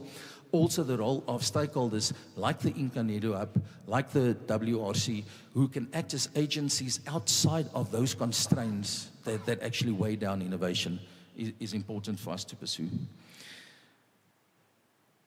My very good colleague this morning started and said, we have not yet shown that legislation is a disabler. We would not be sitting here if it was an enabler, trying to come up with ways to change the system. So although it might be anecdotal, I think there's enough thrust, right, for us to say some things have to change. I think, we quite often miss the softer issues where the director of supply chain management was sitting here and maybe he has a better understanding of what it requires. So in their response, they're not going to give us these forms with boxes that you need to tick, right? And after 3 weeks, they'll send the form back and say, no, you ticked it with the wrong pen. So can you restart, right? Or I heard some innovators saying we had to write a project charter. I don't know which reality requires of innovators to write a project charter. Only in cities, right? And then they changed because this is the nature of innovation. You discover something doesn't work, you change quickly because you're an innovator, and then you have to rewrite the project charter and get it reapproved. And sometimes these things, right, needs real energy and guidance to get there. I think the most important thing, and was it Resonate? Right, there's a company that's represented here, Resonate. I think the information asymmetry in the market related to innovators and where do they go for assistance, where do they go for funding, where do they go for non-financial support.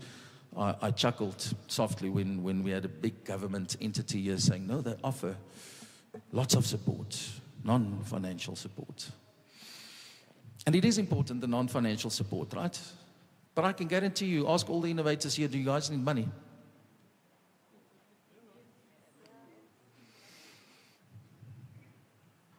And we need to address the financial support to innovators as well. And it's not always the 8 billion, although I know exactly where Brian is coming from. And when he spoke about the 8 billion, I quickly innovated. I asked ChatGPT, just depict the impairment losses that the Gauteng Employee Pension Fund took over the last 5 years. 9 billion. Of pension funds that were invested on its behalf into established companies where they had to take an impairment loss, i.e. where they gave those companies too much money and now they had to do a fair value valuation. 9 billion. The city of Tshwane, in its annual water and electricity losses, right, pays utility service providers 3.5 billion rand, which it cannot even bill. So we often say, where will we get the money? There's 3.5 billion rand every year in the city of Tshwane budget. And I want to make it clear as an economist, money is not our issue. Right? But it's how do we get, so we're happy within an AG environment, within legislative constraints to keep on reporting 3.5 billion rand we spend on electricity and water, which we couldn't bill and we didn't recoup. Right? But we can't spend 300 million a year on innovation, because it's somehow too difficult. And I think it just requires us to think differently, maybe plan better, plan in collaboration with those gatekeepers of forms and approval processes and money in order for us to really unlock value. And I think one of the issues that came out is for innovation to work in cities, municipalities must do their basic things very well. And we even mentioned something like review criteria that goes to BECs. And in my experience, this typically doesn't happen in local government, right? We tend to be bad at doing basics well. And I'm not saying pockets, I'm saying broadly. And maybe this is one of the key innovations for local government to start doing what it needs to do well in order for innovation to thrive within the constraints. The last point, I think, came out really clear. And it centered around funding opportunities for local innovation. We spoke about government role and private sector, and I think my sister Tabisa even said private sector still has to play their role in funding innovation. And I think they will if government leads. So it's our job as one officials and government practitioners, but specifically innovation practitioners, to get into government and to convince them to take the lead on funding innovation. And when we look at cities, right, what would be a significant signal that we are serious about innovation? And it might be perhaps, let's buy from Paseka. It might be perhaps, let's buy from GrooveTech, right, as a serious commitment towards stimulating innovation. That will then allow private sector to say, well, if government's leading, let's also follow. Lastly, I wanted the innovators in the room to please stand up. Because as the third installment of the Innovation Festival and this specific challenge, all the innovators who's looking for money, looking for partners, looking for people, looking for someone to hear. The internal City of Tshwane innovators, please stand up as well. Colleagues, let's celebrate them, right?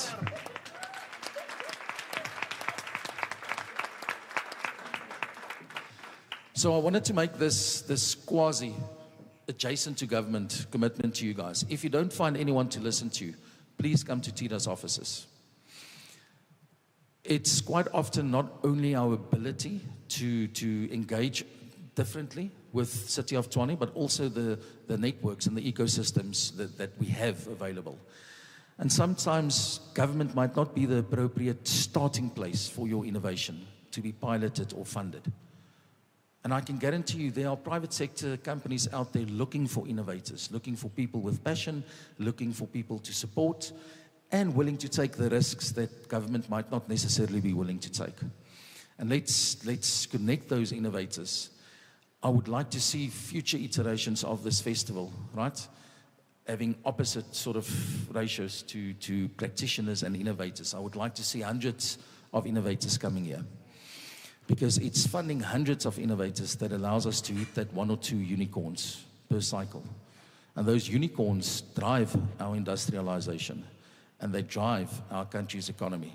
And it creates the space for future innovators who just wants the 35,000 Rand to certify, right? And can't get that yet within their cycle that we need to also look after. Thank you very much. Please keep on collaborating. Please keep on hosting this platform, this festival. Thank you very much to Unisa for, I think, being the University of South Africa, right, and taking the lead in innovation in the capital city. Thank you very much to those Tshwane officials who took time and effort to come out here in support of innovation. Let's get the AG in the room. Let's make sure that we use the WRC's offer to say, but we are available. And just as they are available, there are many others that are also available. And let's see that we can grow this, but with a better ratio between innovators and innovation practitioners. Thank you.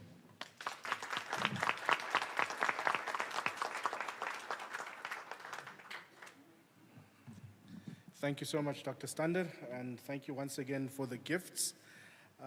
We've come to the end of our day. I would also like to thank a few of our stakeholders. Chaya Mashabela, I think they're in the room. Also, the Unisa Innovation Festival. And again, vote of thanks to TIDA for assisting us. Last to close for us will be Mr. Isaiah Engelbrecht. He's the Divisional Head of Innovation and Knowledge Management at the City of Tshwane. Sir, over to you.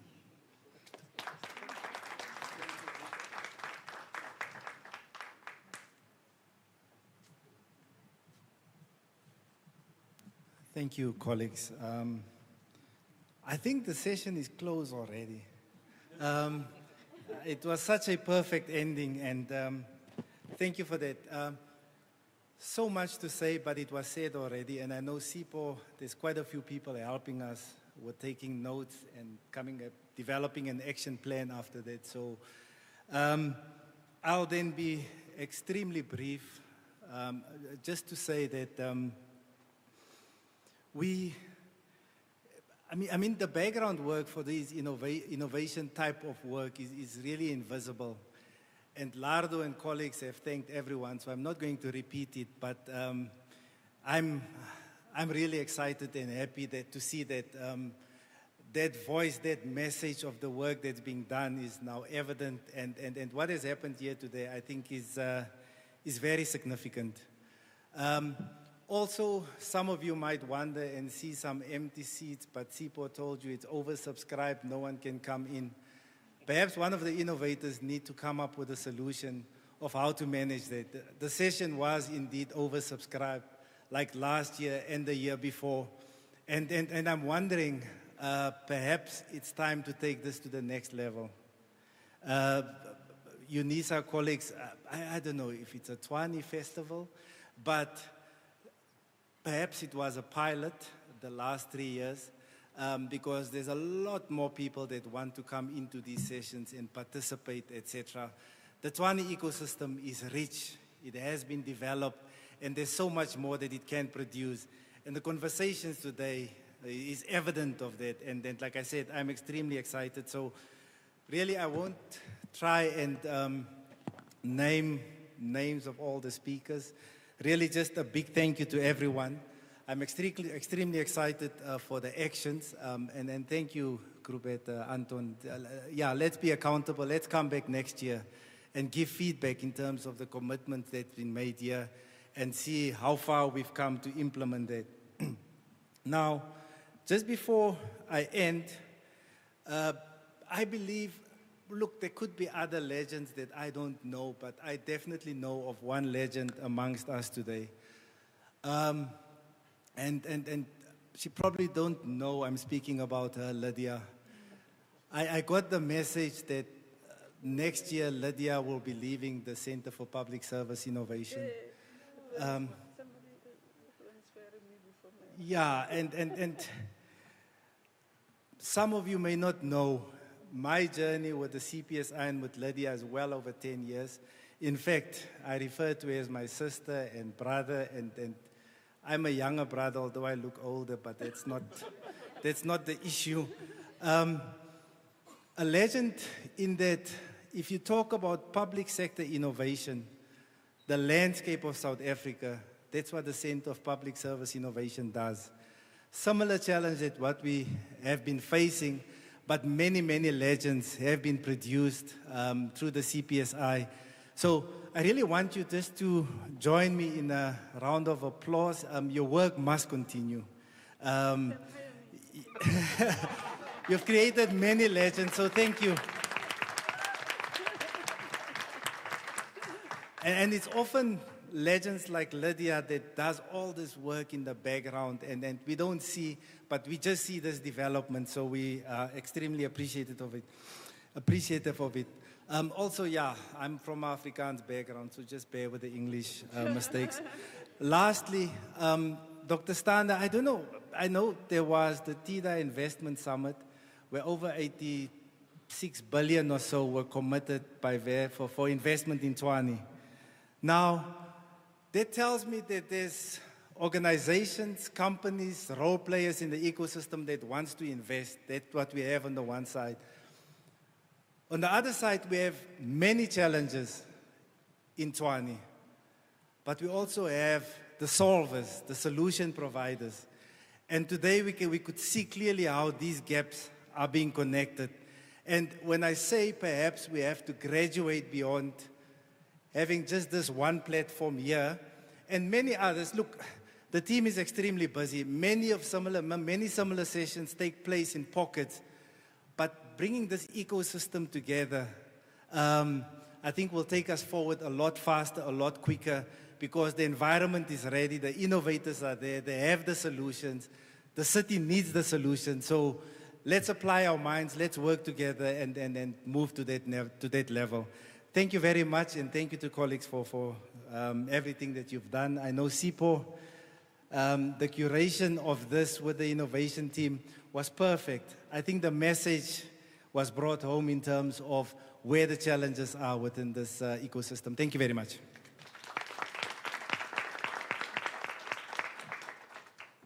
And on that note, I think we can all eat. Just to make things easier for everybody, we will allow our speakers and our panelists a chance to first get their serving. Then after that, we'll go row by row, just to ensure that there is efficiency in the dealing. Sir? And don't forget, we are here for pictures. So as soon as you've eaten, you need to go over to Winnie Madikizela Mandela building on the second floor, where we will have our pictures. Exciting times, please do come through. So I would say grab your food and let's go down there. Thank you so much, and that's it. Let's eat.